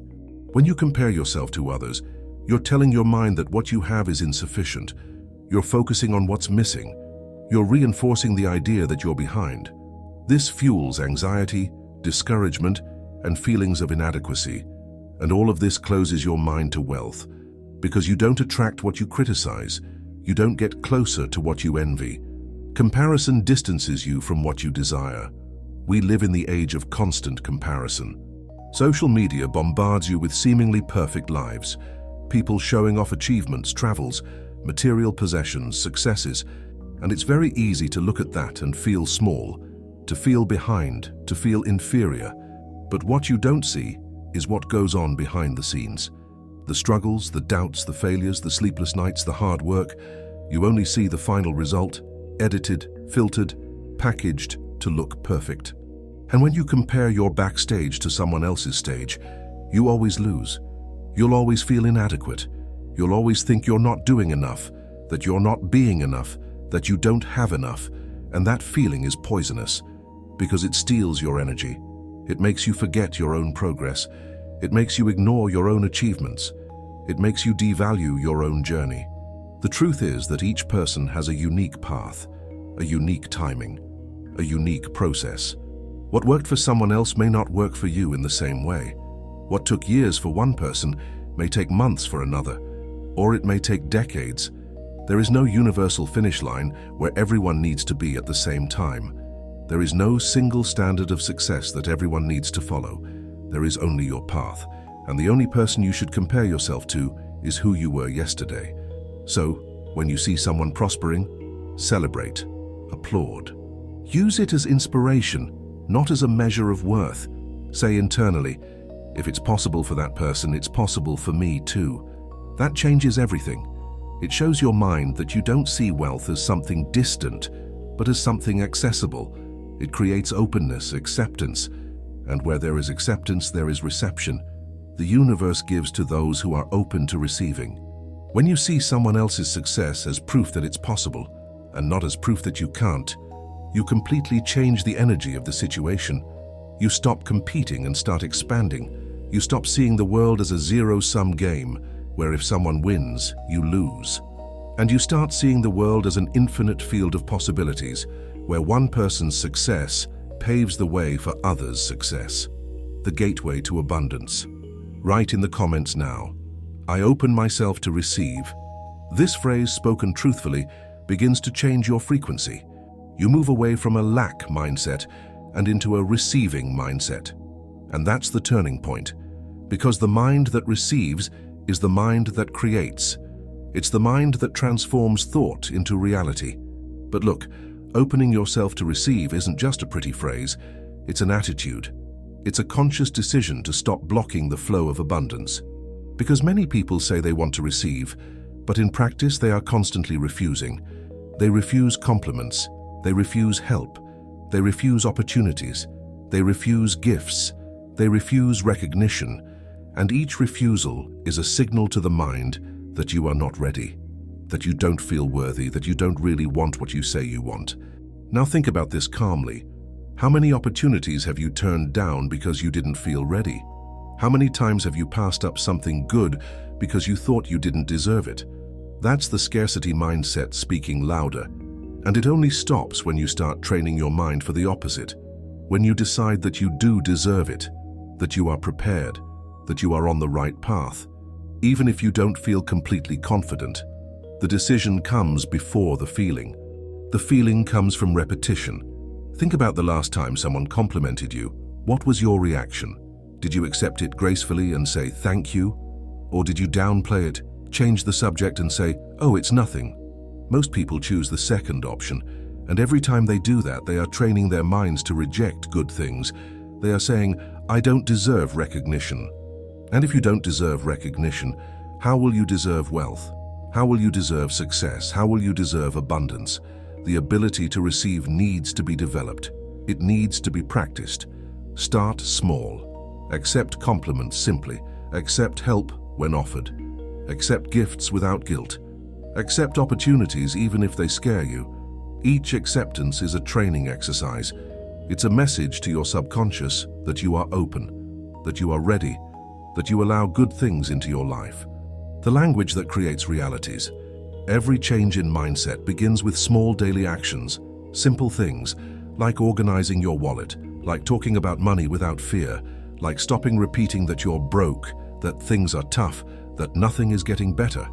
These phrases seem like jokes, but they are pronouncements, and the subconscious registers everything. It doesn't understand irony, it understands emotion. If you forcefully say you're broke, it believes you, and it starts acting in ways that confirm it. The way you talk about money reveals your relationship with it, and your relationship with money determines how much of it you will have. If you speak with disdain, fear, or anger, your mind interprets this as rejection, and you don't receive what you reject. If you speak lightly, naturally, and respectfully, your mind interprets this as acceptance, and you attract what you accept. Pay attention to your everyday conversations. How many times a day do you joke about being broke? How many times do you complain about the price of things? How many times do you sigh when you see a bill? How many times do you say you can't afford something? Each of these interactions is a program. It's an instruction you're giving your mind, and your mind obediently executes it. So, change the language. Even if you're not yet at your ideal level, say, "I'm improving. Every day, I'm more aligned with prosperity. Wealth is getting closer." These phrases are tools, and repetition transforms these tools into pillars. You don't change your mind overnight, but you do change it, one thought at a time. And don't worry if it seems fake at first. It will seem that way, because it's new, because it's different from the pattern you've repeated for years, maybe decades. But keep going, keep saying it, keep affirming it, keep declaring it. Because with each repetition, you are weakening the old programming and strengthening the new one. And at some point, usually when you least expect it, the new programming becomes dominant. And what once seemed forced now seems natural. What once seemed like a lie now seems true. Not because external reality changed first, but because internal reality changed, and the external always follows the internal. The action that arises from awareness. And the most powerful thing of all is this: when your mind accepts abundance as natural, you begin to act as if you already have it. And this action attracts different results. You begin to value yourself more. You start saying no more often to what doesn't deserve your time. You start making decisions with more clarity. This is not arrogance, it's awareness. It's a balanced identity. Think about it. A person who sees themselves as rich acts differently from a person who sees themselves as poor. Not necessarily in grand gestures, but in small daily decisions. A person with an abundance mindset takes better care of what they have. They organize their finances. They seek knowledge, they invest in themselves, they don't accept just anything simply because it's available. They don't sell their time for any price. They don't submit to situations that don't honor their worth. A person with a scarcity mindset acts out of desperation. They accept any offer. They sell cheaply. They subject themselves to bad situations because they feel they have no choice. They are constantly putting out fires. You never plan. You never invest. You never give yourself time to grow. And the more you act this way, the more you reinforce the scarcity belief, and the cycle perpetuates itself. The good news is that you can break this cycle. You can start acting like someone who is prosperous even before you see the external results. You can start making decisions based on value, not desperation. You can start positioning yourself as someone who has choices, even if they seem limited at the moment. Because by acting this way, you send a powerful signal to your subconscious. I am someone of value. I deserve the best. I don't accept crumbs. And this signal, when consistently sustained, transforms everything. It transforms how you negotiate, how you present yourself, how you charge, how you choose where to invest your energy. And these transformations, even if subtle at first, begin to generate different results. They begin to attract different opportunities. They begin to create a different reality. The real battlefield wealth comes to those who align themselves with it. And this alignment begins in the mind, passes through feelings, and reveals itself in behavior. You don't need to prove anything to anyone. You just need to train your mind until it stops fighting against you. Because in the end, the greatest battle you need to win is not against external scarcity, but against the internal thoughts that have convinced you that you can't. This is the most important insight from all this teaching. The enemy was never the system. It wasn't the government. It wasn't the economy. It wasn't the lack of opportunities. The enemy was always internal. It was always your own limiting thoughts. It was always your own scarcity beliefs. It was always your own resistance to accepting that you can do more, deserve more, are capable of more. And this internal battle is the hardest of all, because it's invisible, because it happens in silence, because no one else can fight for you. You have to face these thoughts that diminish you alone. You have to question these limiting beliefs alone. You have to decide alone that you no longer accept living like this. And then you have to do the daily work of reprogramming, of replacement, of transformation. It's not easy, it's not quick, but it's possible, and it's necessary. Because as long as you don't win this internal battle, you will continue to lose the external battle. You will continue fighting windmills. You will continue working hard without proportional results. You will continue wondering why nothing works out. And the answer will always be in the same place, inside you. And the good news is, these thoughts are just that, thoughts. And thoughts can be changed. They can be rebuilt. They can be reprogrammed. And you've already started this process. By reading this far, by absorbing these ideas, by questioning your old beliefs, you have already taken the first step. You have already awakened to the truth that your mind commands your reality. You have already realized that you have more power than you imagined. You have already understood that change is possible, and this understanding, in itself, is already a transformation. It is already a point of no return, because now you know. And those who know can no longer pretend they don't know. They can no longer hide behind excuses. They can no longer blame circumstances. Now the responsibility is yours, and that can be scary, but it's also liberating. Because if the responsibility is yours, the power is too. The power to change, the power to create, the power to prosper. It's all in your hands. It always has been. You just didn't know where to look, but now you know, and that changes everything. Wealth doesn't begin in your pocket. It begins with your vision. Those who can't envision themselves living a rich, comfortable, easy, and prosperous life will hardly experience that reality. And this has nothing to do with blind faith or empty optimism. It has to do with a simple principle. The brain doesn't seek what it doesn't recognize as possible. If the image you have of yourself is always of someone limited, indebted, suffocated, or struggling to survive, that will be the direction your life will take, no matter how much you strive or desire the opposite. This is a truth that needs to be stated with absolute clarity. Your inner vision precedes your external reality. Always. Without exception. You cannot create in the external world what does not first exist in your inner world. And when we talk about vision, we are not talking about fleeting fantasy, occasional daydreaming, or superficial wishful thinking. We are talking about a mental image so clear, so vivid, so deeply rooted that it becomes more real to you than your current situation. Think of any significant achievement of humanity. The invention of the airplane, the moon landing, the creation of the internet, any major technological or social advancement. They all began as a vision in someone's mind. Someone saw something that didn't yet exist. Someone imagined a possibility that others considered impossible.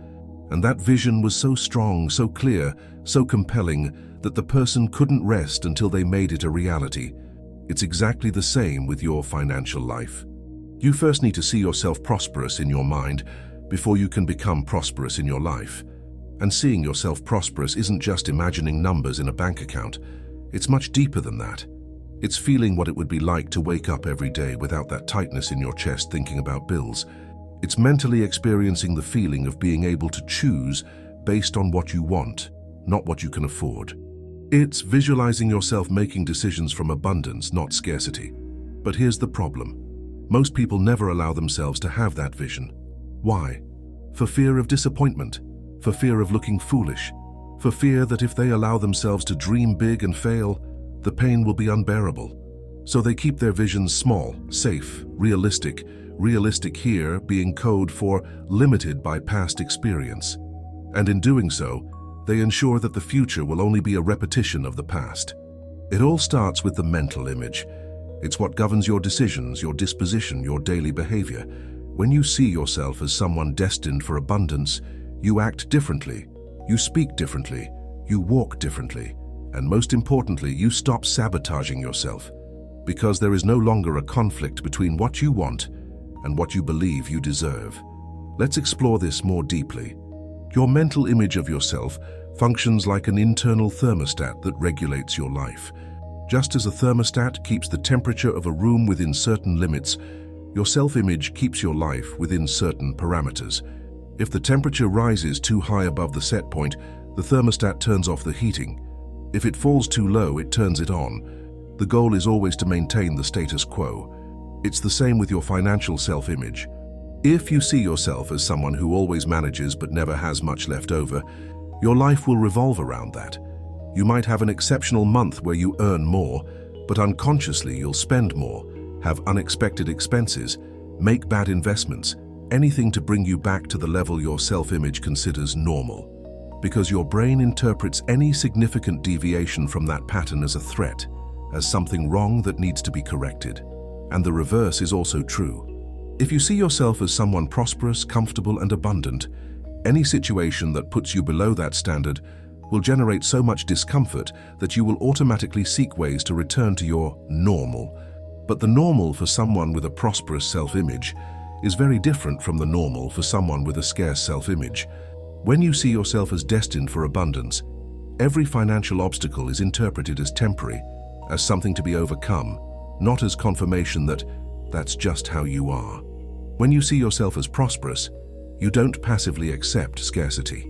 It bothers you on a deep level because it contradicts who you know you are, and this discomfort moves you, motivates you, propels you to seek solutions. But when your self-image is one of scarcity, you conform, you settle, you accept hardship as inevitable, and worse, you unconsciously sabotage any progress because prosperity doesn't fit with who you believe yourself to be. It's like wearing clothes that aren't your size, uncomfortable, strange, doesn't look like you. So you go back to familiar clothes even if they're old and worn. The greatest enemy of prosperity is not crisis, nor unemployment, nor lack of opportunity. The greatest enemy of prosperity is a poorly trained mind. It's small-minded thinking. It's limited vision. It's the habit of repeating that it can't be done, that it's difficult, that it's never happened and therefore it won't happen. It's this mentality that closes doors before they even open. This needs to be emphasized because we live in a culture that loves to blame external factors. The economy is bad. The government isn't helping. There are no jobs. Only those with connections succeed. And yes, these factors exist. No one is denying that there are real external challenges. But here's the inconvenient truth.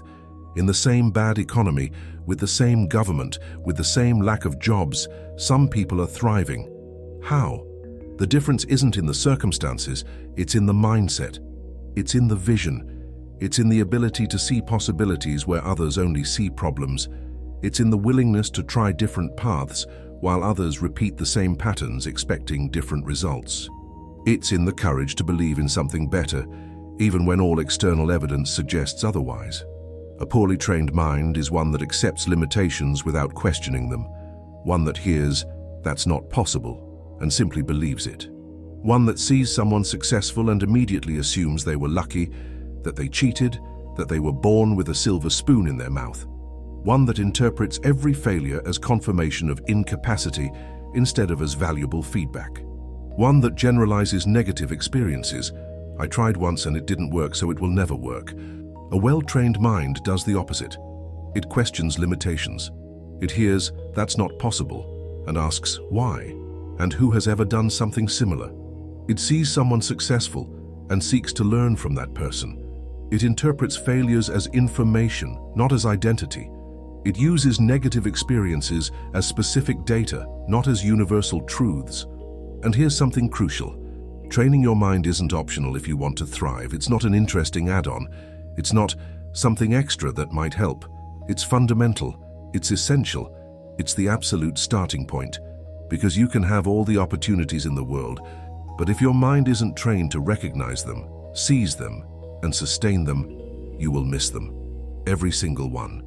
Have you ever heard the saying, "When the student is ready, the teacher appears"? It works the same way with opportunities. When your mind is prepared, opportunities appear. Or rather, they were always there, but now you can finally see them. It's like buying a red car and suddenly noticing red cars everywhere. They were always there, but your brain didn't filter them as important until you had one. It's the same with financial opportunities. They're all around you all the time. But if your mind is trained to see scarcity, that's what you see. If it's trained to see problems, that's what you find. But if you consciously retrain your mind to seek possibilities, to see resources, to identify value where others don't, you begin to live in a completely different world. Same external circumstances, completely different internal reality and external results. Small-minded thinking is contagious. It spreads through repetitive conversations that lead nowhere, through constant complaints that only reinforce feelings of powerlessness, through groups that unite around complaining, pessimism, and victimhood. And if you spend too much time in these environments, immersed in these conversations, your mind absorbs it all. And then even when you try to think big, there's an inner voice that immediately pulls you back to the small. Who do you think you are? This isn't for people like us. Stop dreaming and face reality. But here's the question: which reality? The objective reality is that people from all walks of life, from all backgrounds, from all circumstances, have managed to thrive. The objective reality is that at this very moment, as you read this, thousands of people are moving from scarcity to abundance. The objective reality is that transformation is possible, even probable, if you are willing to do the necessary inner work.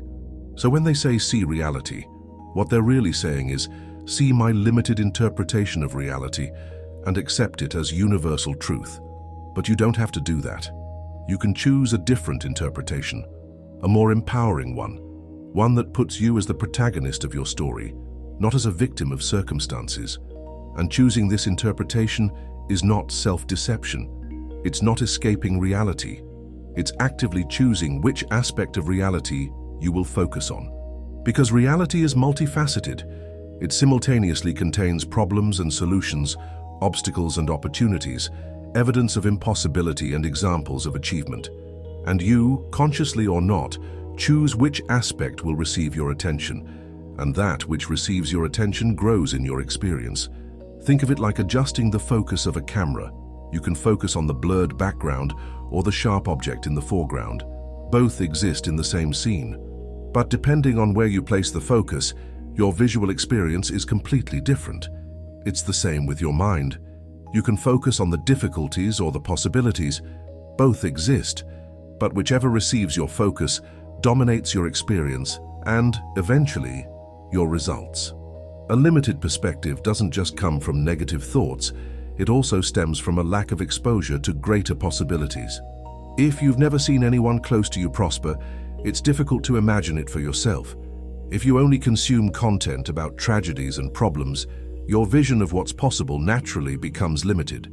If you only associate with people who live in scarcity, you normalize scarcity. That's why it's so important to be intentional about what you consume mentally, what programs you watch, what news you read, what conversations you participate in, what people you admire and study. All of this is constantly programming your vision of what is possible. It is expanding or contracting your sense of potential. When you consistently expose yourself to stories of overcoming adversity, to examples of people who started with nothing and built something significant, to principles of prosperity and abundance, your vision expands. You begin to think, if it was possible for them, it can be possible for me too. And this seemingly simple thought is revolutionary, because it opens doors that were previously hermetically sealed in your mind. And here's something few understand. The vision you create in your mind doesn't need to be based on present external evidence. In fact, the greatest transformations happen when you create a vision that completely contradicts your current reality. When you dare to see yourself prosperous while still in scarcity. When you dare to imagine yourself free while still trapped. When you dare to dream big while still small. This is not madness, this is conscious creation. Because all external reality was first an internal reality. Every material achievement was first a mental achievement. All physical prosperity was first an imagined prosperity. And the clearer, more detailed, more vivid your inner vision is, the faster it manifests externally. But here's the challenge. Maintaining a vision that contradicts your current reality requires constant conscious effort, because your current reality is knocking on your door all the time, demanding attention, demanding recognition. The bills are there, the debts are there, the limitations are there, and it's tempting, it's even understandable, to focus only on that, to deal with what's immediately in front of you. But if you only focus on what's ahead, you only recreate what already exists. You become a prisoner of the present, incapable of creating a different future. That's why you need to develop the discipline of dedicating time every day to your vision, to mentally step outside of the current reality and intentionally inhabit the reality you want to create. This can be through formal visualization, sitting down, closing your eyes, and constructing a detailed picture of your prosperous life. It can be through a vision board, physical images that represent your vision. It can be through writing, describing in detail what your ideal life looks like. It can be through affirmations, repeatedly declaring who you are becoming. The method doesn't matter. What matters is consistency and emotional intensity. Because here's the secret. Your vision only has the power to manifest when it's charged with emotion. When you not only see it mentally but feel it viscerally.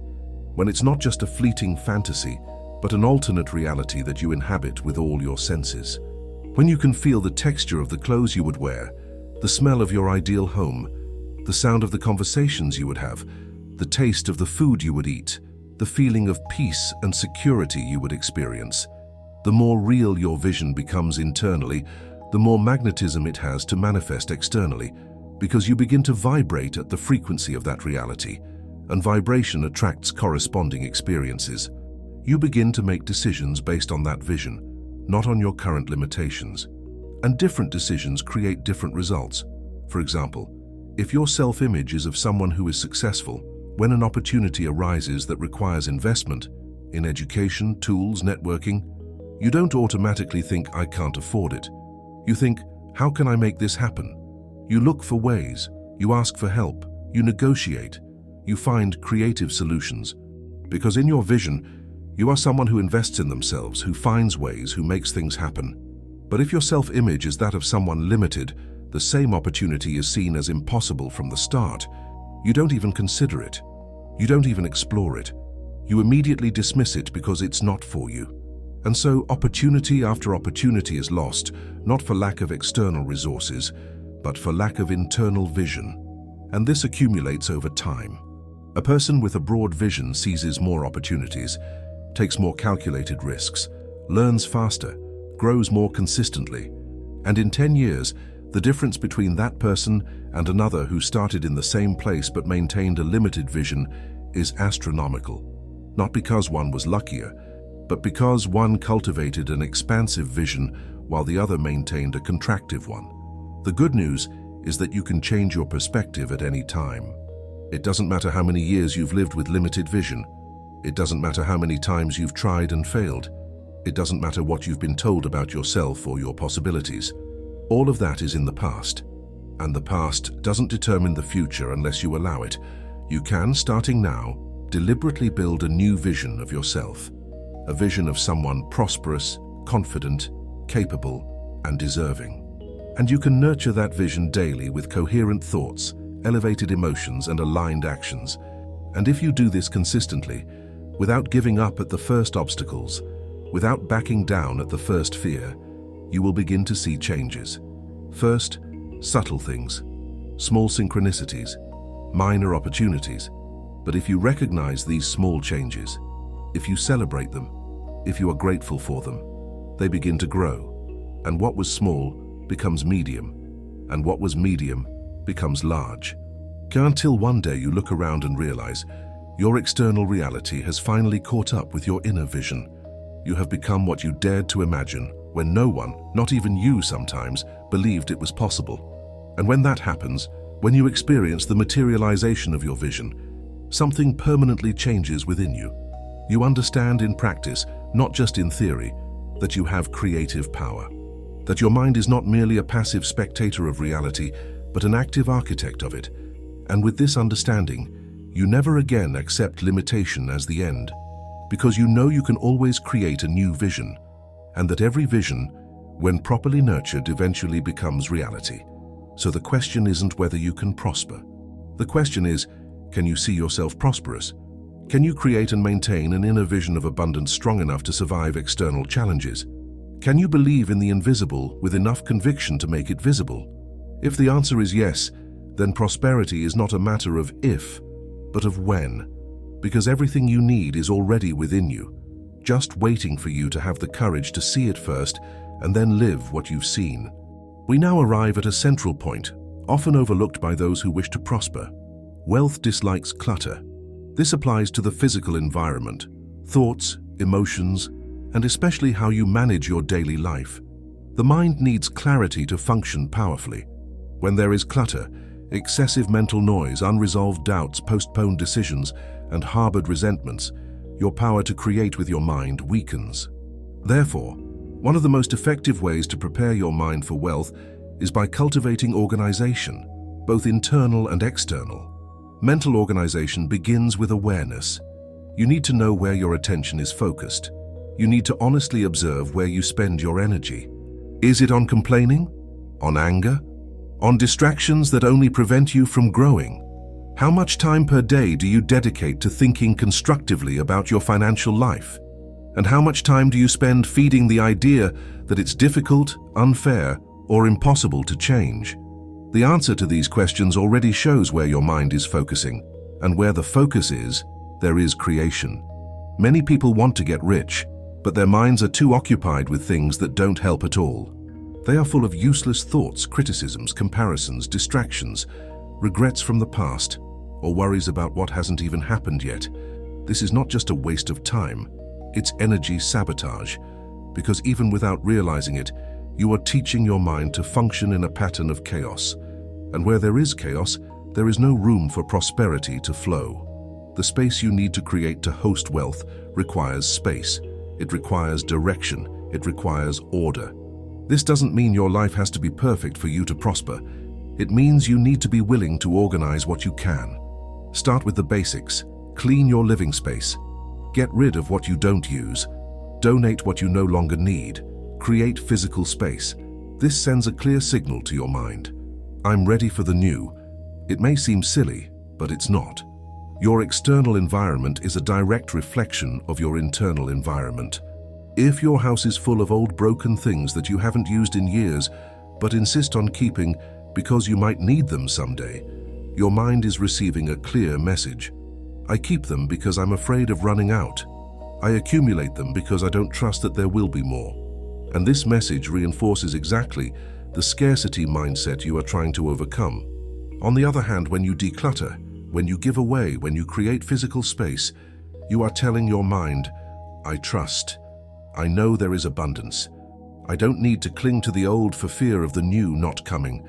And this message of trust is fundamental to prosperity, because prosperity flows where there is trust, not where there is fear. It settles where there is space, not where there is desperate hoarding. Think about your wallet. Is it organized, or is it a chaotic mess of crumpled papers, old cards, and loose coins? Think about your work desk. Is it clean and organized, or is it full of things you will deal with later? Think about your digital files. Are they organized in clear folders, or is it a jumble of documents with random names scattered without any order? Each of these little messes is sending a message to your mind. It's saying that you don't care enough, that you're not in control, that you're not prepared to manage anymore.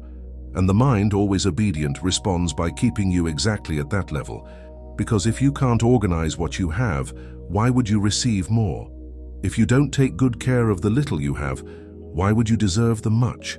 The mind operates through coherence, and if your external life is in disarray, your mind understands that this is your pattern, and it keeps you there. Next, organize your thoughts. Write down what you want. Don't leave everything loose in your head. The mind works best when it has clarity of purpose. If you want more money, how much exactly? For what purpose? How often? Lack of specificity is one of the biggest obstacles to manifestation, because the mind needs precise direction. Imagine it's a GPS. If you just type, I want to get out of here, it won't take you anywhere. But if you clearly state your destination, it shows you the way. The transformative power of specificity. Do the same with your goals. Write them down. Review them every day. Feel as if they're already real. Visualize them in detail. Use strong mental images. Imagine yourself getting into the car you want, paying cash for what was previously a problem, helping people you love, living in the place you've always dreamed of. It's not just about wanting. It's about training your mind until it accepts it as normal. Because everything your mind accepts as normal, it begins to create as reality. Specificity is a powerful tool because when you are specific, you are declaring that you believe it is possible. You are committing yourself. You are leaving the vague realm of fantasies and entering the concrete realm of goals. And this shift in energy makes all the difference. Think about the difference between saying I want to be rich and saying I want to have a monthly income of $50,000 in the next 24 months through my own business. The first sentence is vague, generic. It lacks commitment. The second is specific, clear, measurable. You can create a plan to get there. You can track your progress. You can adjust course when necessary. You can visualize it precisely. And when you visualize precisely, your mind has something concrete to work with. It can start looking for opportunities aligned with that goal. It can start giving you ideas. It can start connecting you with the right people. It can start making you notice things you previously ignored. Because now there's a clear target, and the mind loves having clear targets. It works better that way. More focused, more efficient, more powerful. But most people don't do that. Most remain in the realm of, I want to improve my life. I want to have more money. I want to no longer face hardship. And these phrases, while genuine, lack creative power because they are reactive, not proactive. They are based on what you want to stop experiencing, not what you want to start experiencing. And the mind cannot create from negations.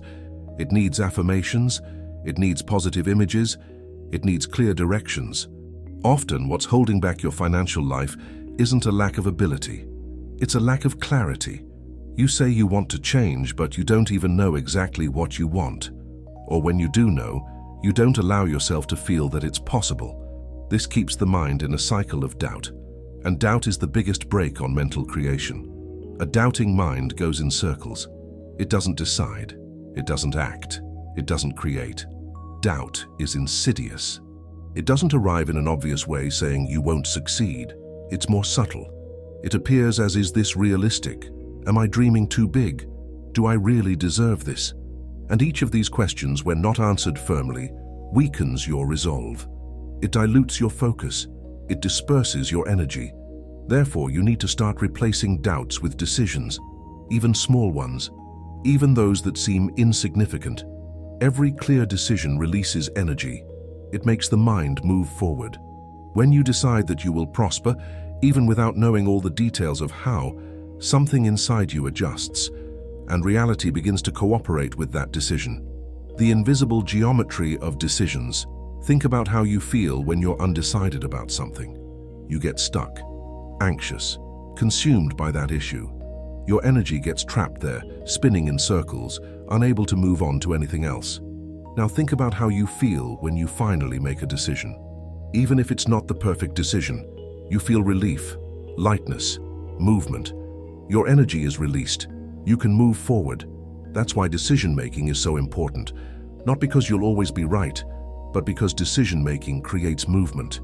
And movement creates possibilities, and possibilities create opportunities. While you're stuck in indecision, nothing moves. But when you decide, even if you decide wrong, you learn, you adjust, you evolve. And each evolution brings you closer to what you seek. From this clarity, you begin to act in a more aligned way. You start avoiding unnecessary expenses, not out of fear, but out of awareness. You begin to take better care of what you already have, to organize your financial life more responsibly, to invest energy where it truly matters. And all of this shows your mind that you are ready to manage more. And only those who know how to take good care of what they already have receive more. This is fundamental. You can't expect to receive abundance if you don't know how to take care of what you already have. If you earn $3,000 and don't know where that money is going, why would your mind give you $30,000? So you could waste it too. So you could lose control on a larger scale. The mind is protective. It doesn't give you more than you can manage. Not out of cruelty, but out of wisdom. So if you want more, prove you're ready by taking better care of what you already have. Organize your finances. Know exactly how much you earn and how much you spend. Be clear about where every penny goes, not out of obsession, but out of awareness, out of respect for what you've already achieved, out of gratitude for what already exists. And this gratitude and respect send a powerful signal. I am prepared, I can handle more, I know how to manage, I deserve prosperity. The harsh truth that sets you free. Here's a hard but liberating truth. Prosperity doesn't come just because you want it. It comes when you become someone who knows how to handle it. And that starts with simple habits. It starts when you stop running from your reality and decide to face it head on, with courage and clarity, even if you don't like what you see now, because only those who see truthfully can change profoundly. Many people wait for life to improve before they start getting organized. When I earn more, then I'll manage things better. When I get out of debt, then I'll start saving. When I have a better job, then I'll invest in myself. But it doesn't work that way. Organization needs to come first. Clarity needs to come first. The decision to be a different person needs to come first. External change is always a consequence of internal change. If you're in debt, avoiding bank statements won't solve anything. On the contrary, it makes things worse because as long as you don't confront it, the situation is in control. It's controlling you, generating constant anxiety, stealing your sleep, consuming your energy. But when you stop, take a deep breath and look, really look at the numbers, at the debts, at the reality, something changes. You regain control. You may not have the immediate solution, but now you know exactly what you need to resolve. And knowing is the first step to solving. Write in the comments now, I create clarity to receive wealth. This phrase is more than a mantra. It's a commitment, a reminder that you're not just wishing for a better life. You're building that life, thought by thought, decision by decision. When you declare this, you are positioning yourself as the builder of your own reality.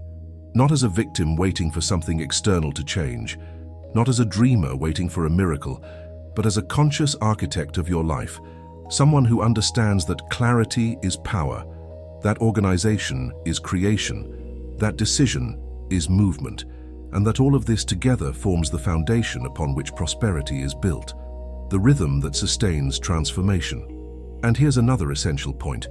Learn to respect your own pace. Many people get frustrated because they want to change everything at once, but the mind doesn't work that way. It needs repetition, consistency. It's better to repeat a new pattern every day for 5 minutes with presence than to try to force gigantic changes that aren't sustainable.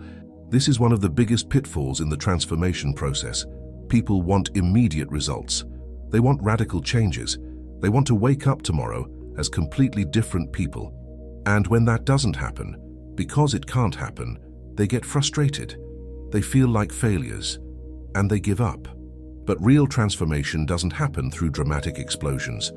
It works through the consistent accumulation of small changes. It's like building a wall. You don't put in 1,000 bricks at once, you put in one brick, then another, then another. And one day you look back and there's a huge wall there. Not because you had a miraculous day where you built it all, but because you had many ordinary days where you did the simple, consistent work of putting in one more brick. The mind responds to what is constant, and over time, what was effort becomes natural. What was training becomes habit, and habit becomes identity. And your identity determines your results. The external world is merely a reflection of the image you hold internally. Think about it. Brushing your teeth isn't an effort for you. It's automatic, natural. You don't even think about it. You simply do it. But there was a time when it was difficult, when your parents had to remind you, when you resisted, when it was a chore. And then, with repetition, it became a habit. It became part of who you are. It became your identity. The same can happen with any mental pattern you want to install. Thinking in terms of abundance may seem forced now. It may seem strange. It may seem fake.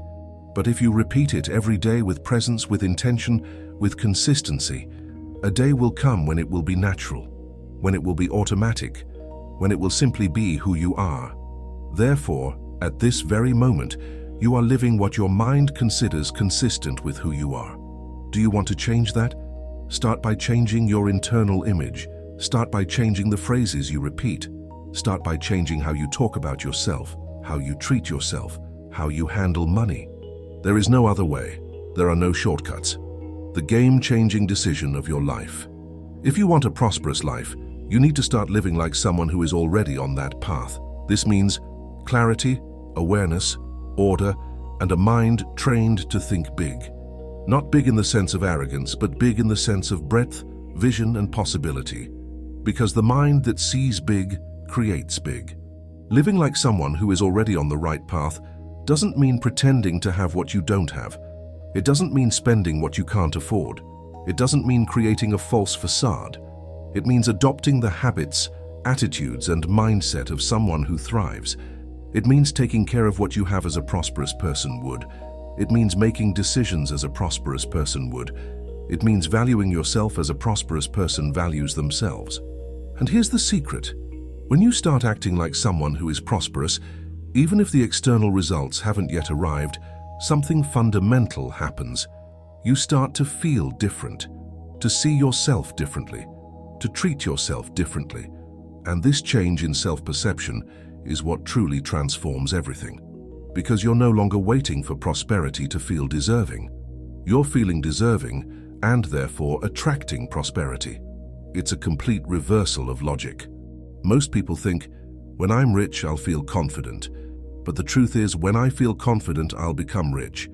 Most people think, when I have money, I'll respect myself. But the truth is, when I respect myself, I'll have money. Change always starts from the inside out, never from the outside in. So stop waiting. Stop procrastinating. Stop thinking you need to have first in order to be. Start being now. Be organized now. Be clear now. Be decisive now. Be conscious now. And observe how little by little, the external world begins to reflect this transformed inner world. Not by magic, but because you have finally aligned yourself with the frequency of prosperity. And at that frequency, abundance is not a distant miracle. It is a natural consequence of who you have become. Clarity is the soil, organization is the seed, consistency is the water, and prosperity is the inevitable harvest. You already have everything you need to begin. The only question that remains is, will you start today or will you continue waiting for a perfect day that never comes? Say this now with conviction. I see myself living a rich life, and this image is real for me. Repeat it, feel it, see it. Don't be afraid to imagine big things. The fear of greatness is a reflection of a mind that has been taught to be content with little. But you weren't born for that. You were just trained that way. And everything that is learned can be unlearned. Everything that is repeated can be replaced.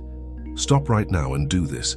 Don't just read passively, say aloud with conviction. I see myself living a rich life, and this image is real for me. Feel the weight of these words. Feel how your body responds when you pronounce them. Is there resistance? Is there discomfort? Is there an inner voice saying, don't be ridiculous? Observe all of this without judgment, because every resistance you feel is a blockage that needs to be dissolved. The fear of imagining big is one of the most insidious blocks that exist, because it disguises itself as prudence, realism, protection against disappointment. It says, don't dream too high so you don't fall from too high.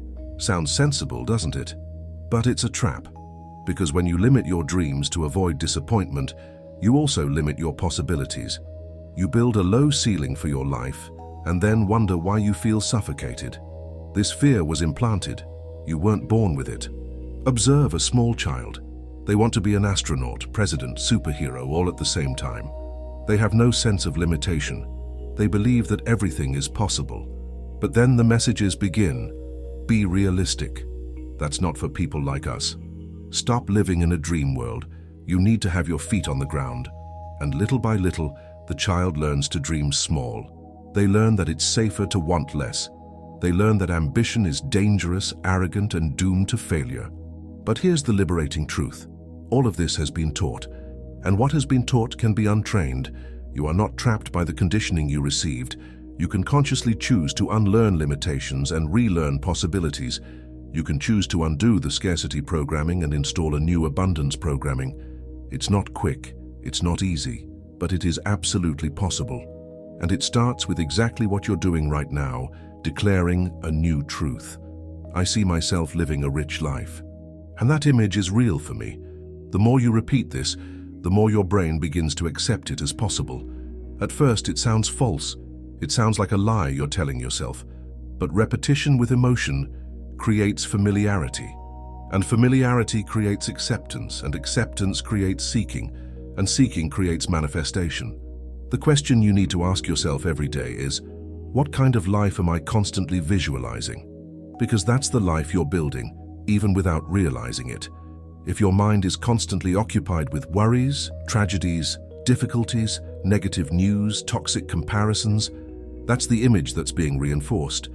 And the inevitable result is more of the same. This requires brutal honesty with yourself. You really need to observe where your mind spends most of its time. Not where you would like it to spend, not where you say it spends, but where it actually demonstrably habitually spends. Because that's where your point of attraction is, that's where your dominant frequency is. Try this experiment today. Every hour, pause for a moment and observe. What were you thinking about in the last 5 minutes? Was it something uplifting or something depressing? Was it about possibilities or problems? Was it about gratitude or complaining? Was it about what you want to create or what you want to avoid? Write it down. Be scientific about it. At the end of the day, you will have concrete data about where your mind truly resides. And most people, when they do this honestly, are shocked. Because they discover that they spend 80%, 90%, sometimes 95% of their mental time worrying, focusing on problems, fear, and scarcity. And then they get confused about why their lives aren't improving. But there's no confusion when you understand the principle. You create more of what you focus on. If you focus on problems, you create more problems. If you focus on scarcity, you create more scarcity. Not because the universe is cruel, but because that's how the law works.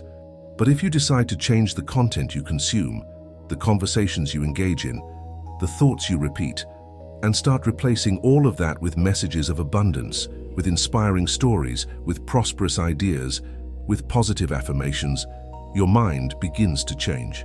And when the mind changes, everything changes. Let's be very practical about this. What do you consume mentally? What programs do you watch? What kind of news do you read? What music do you listen to? What conversations do you participate in? What profiles do you follow on social media? What books do you read? What podcasts do you listen to? All of this is constantly programming your mind, whether you realize it or not. If you spend hours watching news programs that only talk about tragedy, crime, corruption, and crisis, your mind absorbs that. If you spend your free time on social media, watching people complain, fight, and show off perfect lives that make you feel inferior, your mind absorbs that.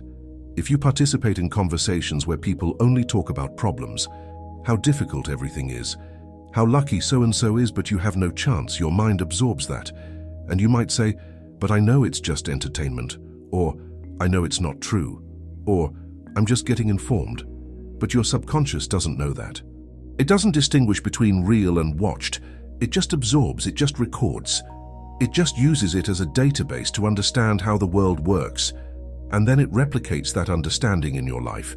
So if you want to change your life, you need to change your mental diet. Just as you don't expect to get healthy by eating junk food, you can't expect to thrive by consuming mental garbage. You need to be as selective about what goes into your mind as you would be about what goes into your body if you were training for an important competition. This doesn't mean never seeking information.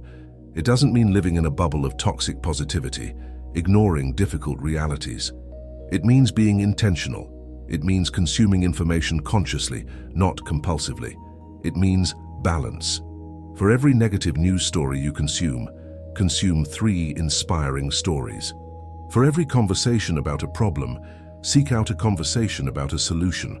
For every hour of complaining, dedicate 3 hours to visualization, affirmations, and the study of prosperity. Yes, it takes work. It's much easier to let your mind run on autopilot, consuming whatever comes along. But easy and effective aren't the same thing. And if you want different results than most people get, you need to do things differently than most people do. And most people have their minds on autopilot. passively consuming, reactively thinking, living unconsciously, and then wondering why life doesn't get better. It's amazing how life starts to respond when you align yourself internally with wealth. You walk into a store and the salesperson serves you better. You meet more positive people. You have more creative ideas. You feel you're on the right path. And even if there's still a long way to go, you no longer feel lost. Because you already have direction. And direction is what separates those who prosper from those who merely survive. This may sound mystical, but there are very concrete explanations.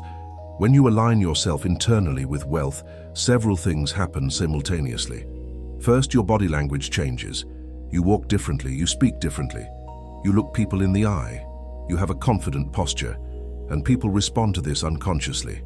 The salesperson perceives someone who behaves as someone of value and naturally offers better service. Second, your reticular activating system, RAS, that mental filter that determines what you perceive, recalibrates. You begin to notice people, opportunities, resources that have always been there but were invisible to you before. It's not that they magically appeared, it's that you're finally attuned to seeing them. Third, your heightened emotional state releases various neurochemicals, dopamine, serotonin, and endorphins.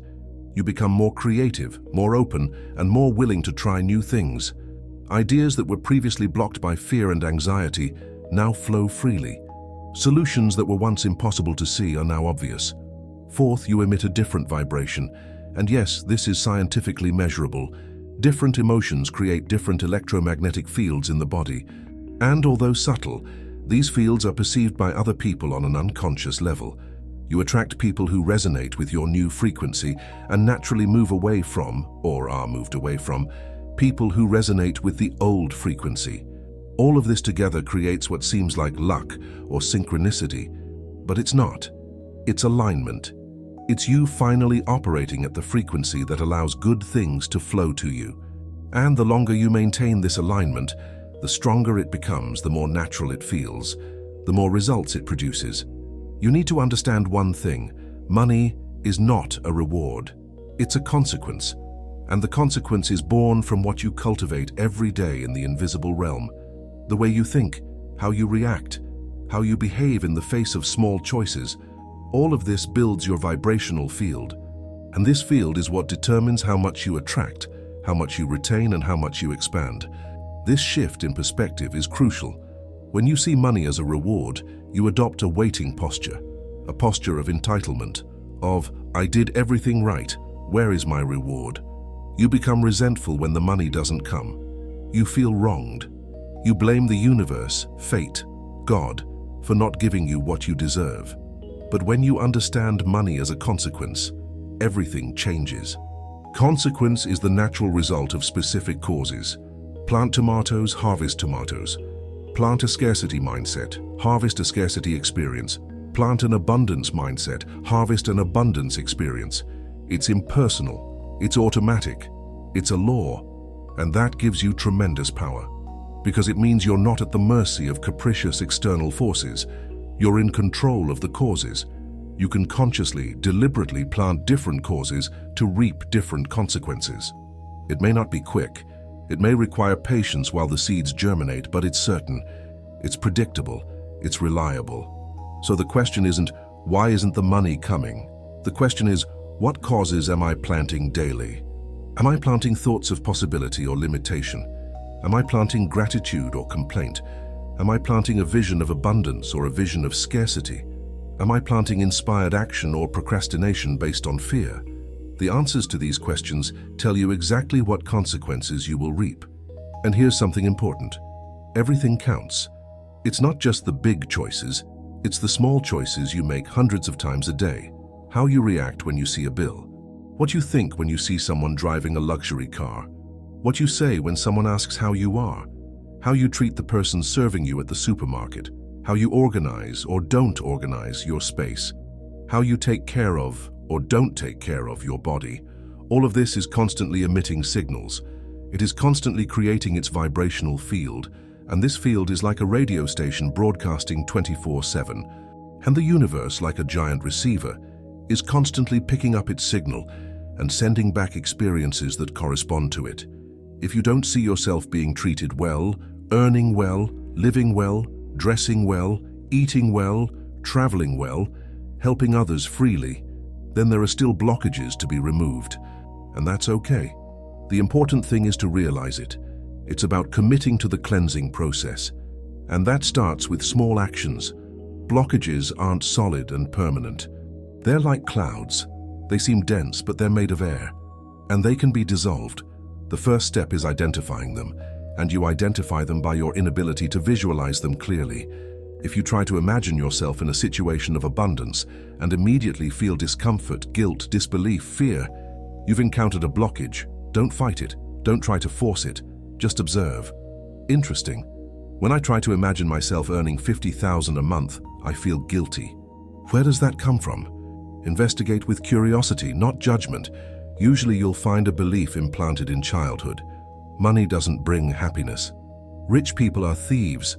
Humility is being poor. Jesus was poor. Once you've identified the belief, you can question it. Is this true? How do I know it's true? Who taught me this? Was this person prosperous? Does this belief serve me? Does it bring me closer to or further away from what I want? And then, consciously, you can choose a new belief. Money is a neutral tool that can create immense good in the hands of a conscious person. And I am conscious. Therefore, it's good that I have money. This is cleansing work, and it needs to be done blockage by blockage, belief by belief, fear by fear. It's not glamorous, it's not quick, but it's absolutely necessary, because you can do all the manifestation techniques in the world, but if there are unresolved blocks, they will sabotage all your efforts. Look at your home. Does it reflect wealth or disorder? Look at the way you speak. Do you repeat phrases of scarcity or prosperity? Look at your habits. Do they bring you closer to your best self or keep you in the same place? None of this is judgment. It's just clarity. Because as long as you don't see yourself differently, you'll continue living the same way. Your home is a direct reflection of your inner state. If it's chaotic, disorganized, dirty, full of broken things or things you don't use, your inner self is probably similar. And it's difficult to attract prosperity when you live in chaos, because prosperity requires order, it requires clarity, it requires space. So here's a practical and powerful exercise. Clean your house. Donate or throw away anything you haven't used in over a year. Fix what's broken or discard it. Organize drawers, cabinets, closets. Clean deeply. And while you do this, be aware that you are creating space, physical and energetic, for the new to enter. And pay attention to how you feel afterward. There's lightness, there's clarity, there's a sense of possibility. This is no coincidence. You literally changed your frequency by changing your environment. And this new frequency attracts different experiences.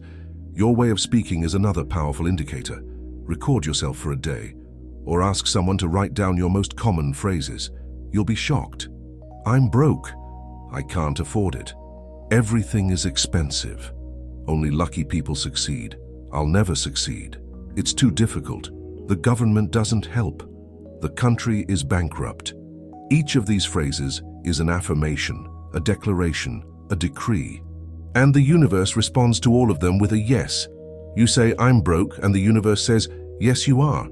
You say, it's very difficult, and the universe says, yes, it is. Not because it wants to harm you, but because it is obedient. It gives you exactly what you declare. So start changing the phrases. Instead of I don't have money, say I'm building my prosperity.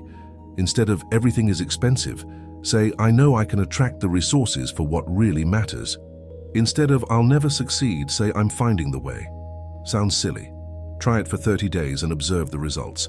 Your habits are perhaps the most honest indicator of all, because you can say anything, but your habits show what you truly believe.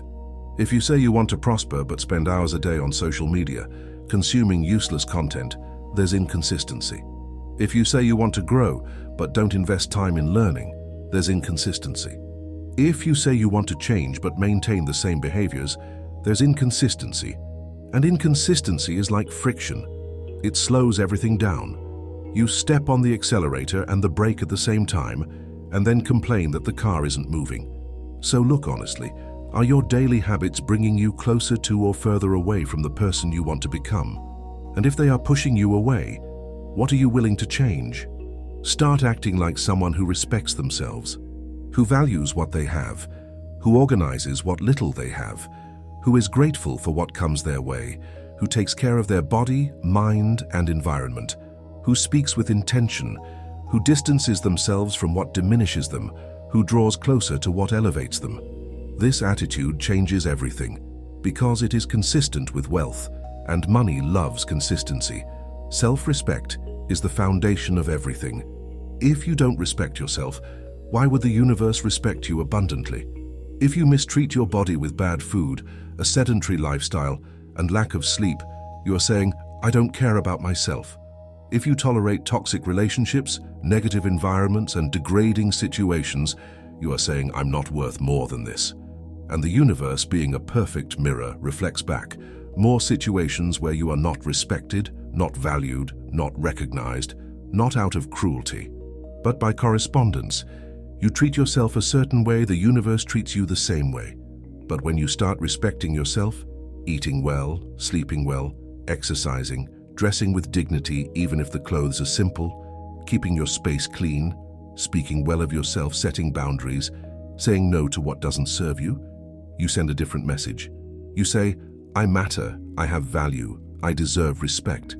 And the universe responds. People start treating you better. Better opportunities appear.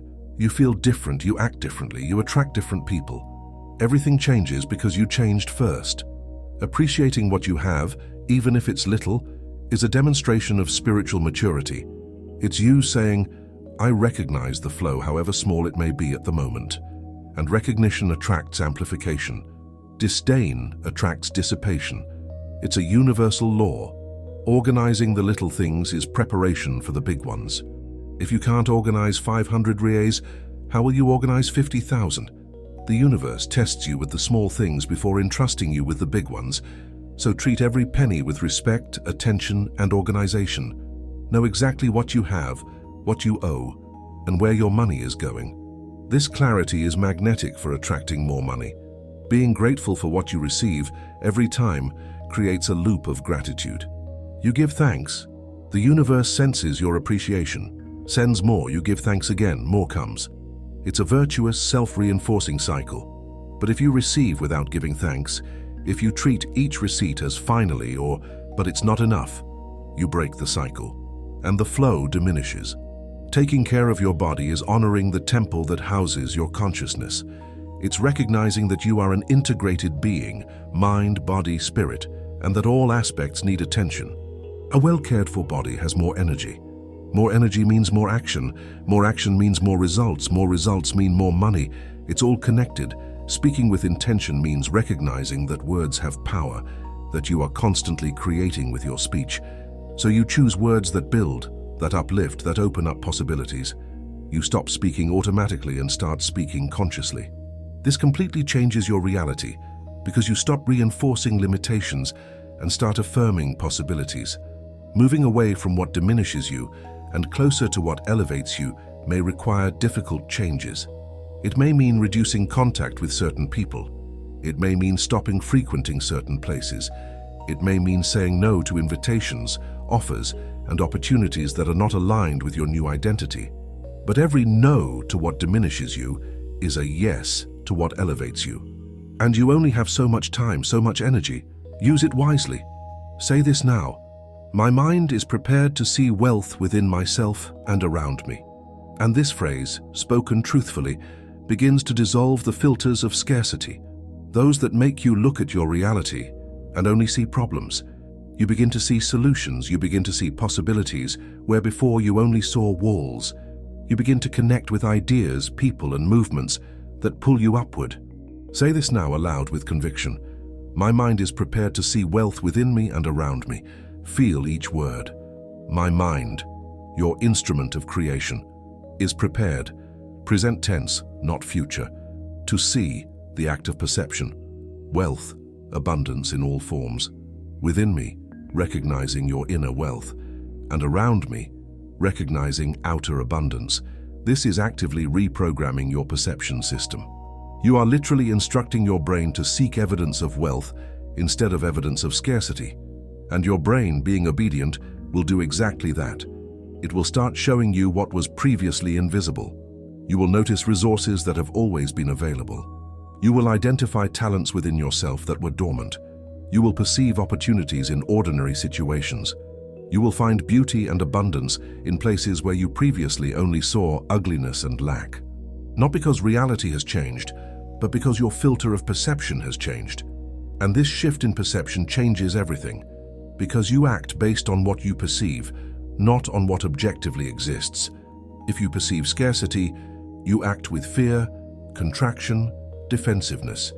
If you perceive abundance, you act with confidence, expansion, generosity. And these different actions create radically different results. Money has a secret to tell you, and it goes like this. I follow the vision of those who already see themselves living with me. This is the ultimate secret, the most powerful, the most transformative. Money doesn't chase those who need it. It doesn't chase those who want it. It chases those who already see themselves living with it. Those who have already incorporated prosperity as their identity. Those who already inhabit the reality of abundance internally, even if it hasn't yet arrived externally. Because this person emits the right frequency, thinks the right thoughts, feels the right emotions, makes the right decisions, takes the right actions. Everything is naturally aligned with prosperity, not as an effort, but as an expression of who they are. And when you become that person, when your inner vision of prosperity is so clear, so strong, so real that it becomes your identity, money has no choice but to find you, because you are finally on the right frequency, on the right channel, in the right vibration. And manifestation becomes not a rare miracle, but a natural consequence of who you have become. So the final question, the only one that truly matters. Can you see yourself living with money? Not just occasionally imagining it, not just fantasizing when you're bored, but genuinely, consistently, powerfully seeing yourself living in abundance. If yes, it's only a matter of time. If not, you know where you need to work. And now you have the tools. The rest is just doing the work, day after day, choice after choice, until the vision becomes reality. And it will, because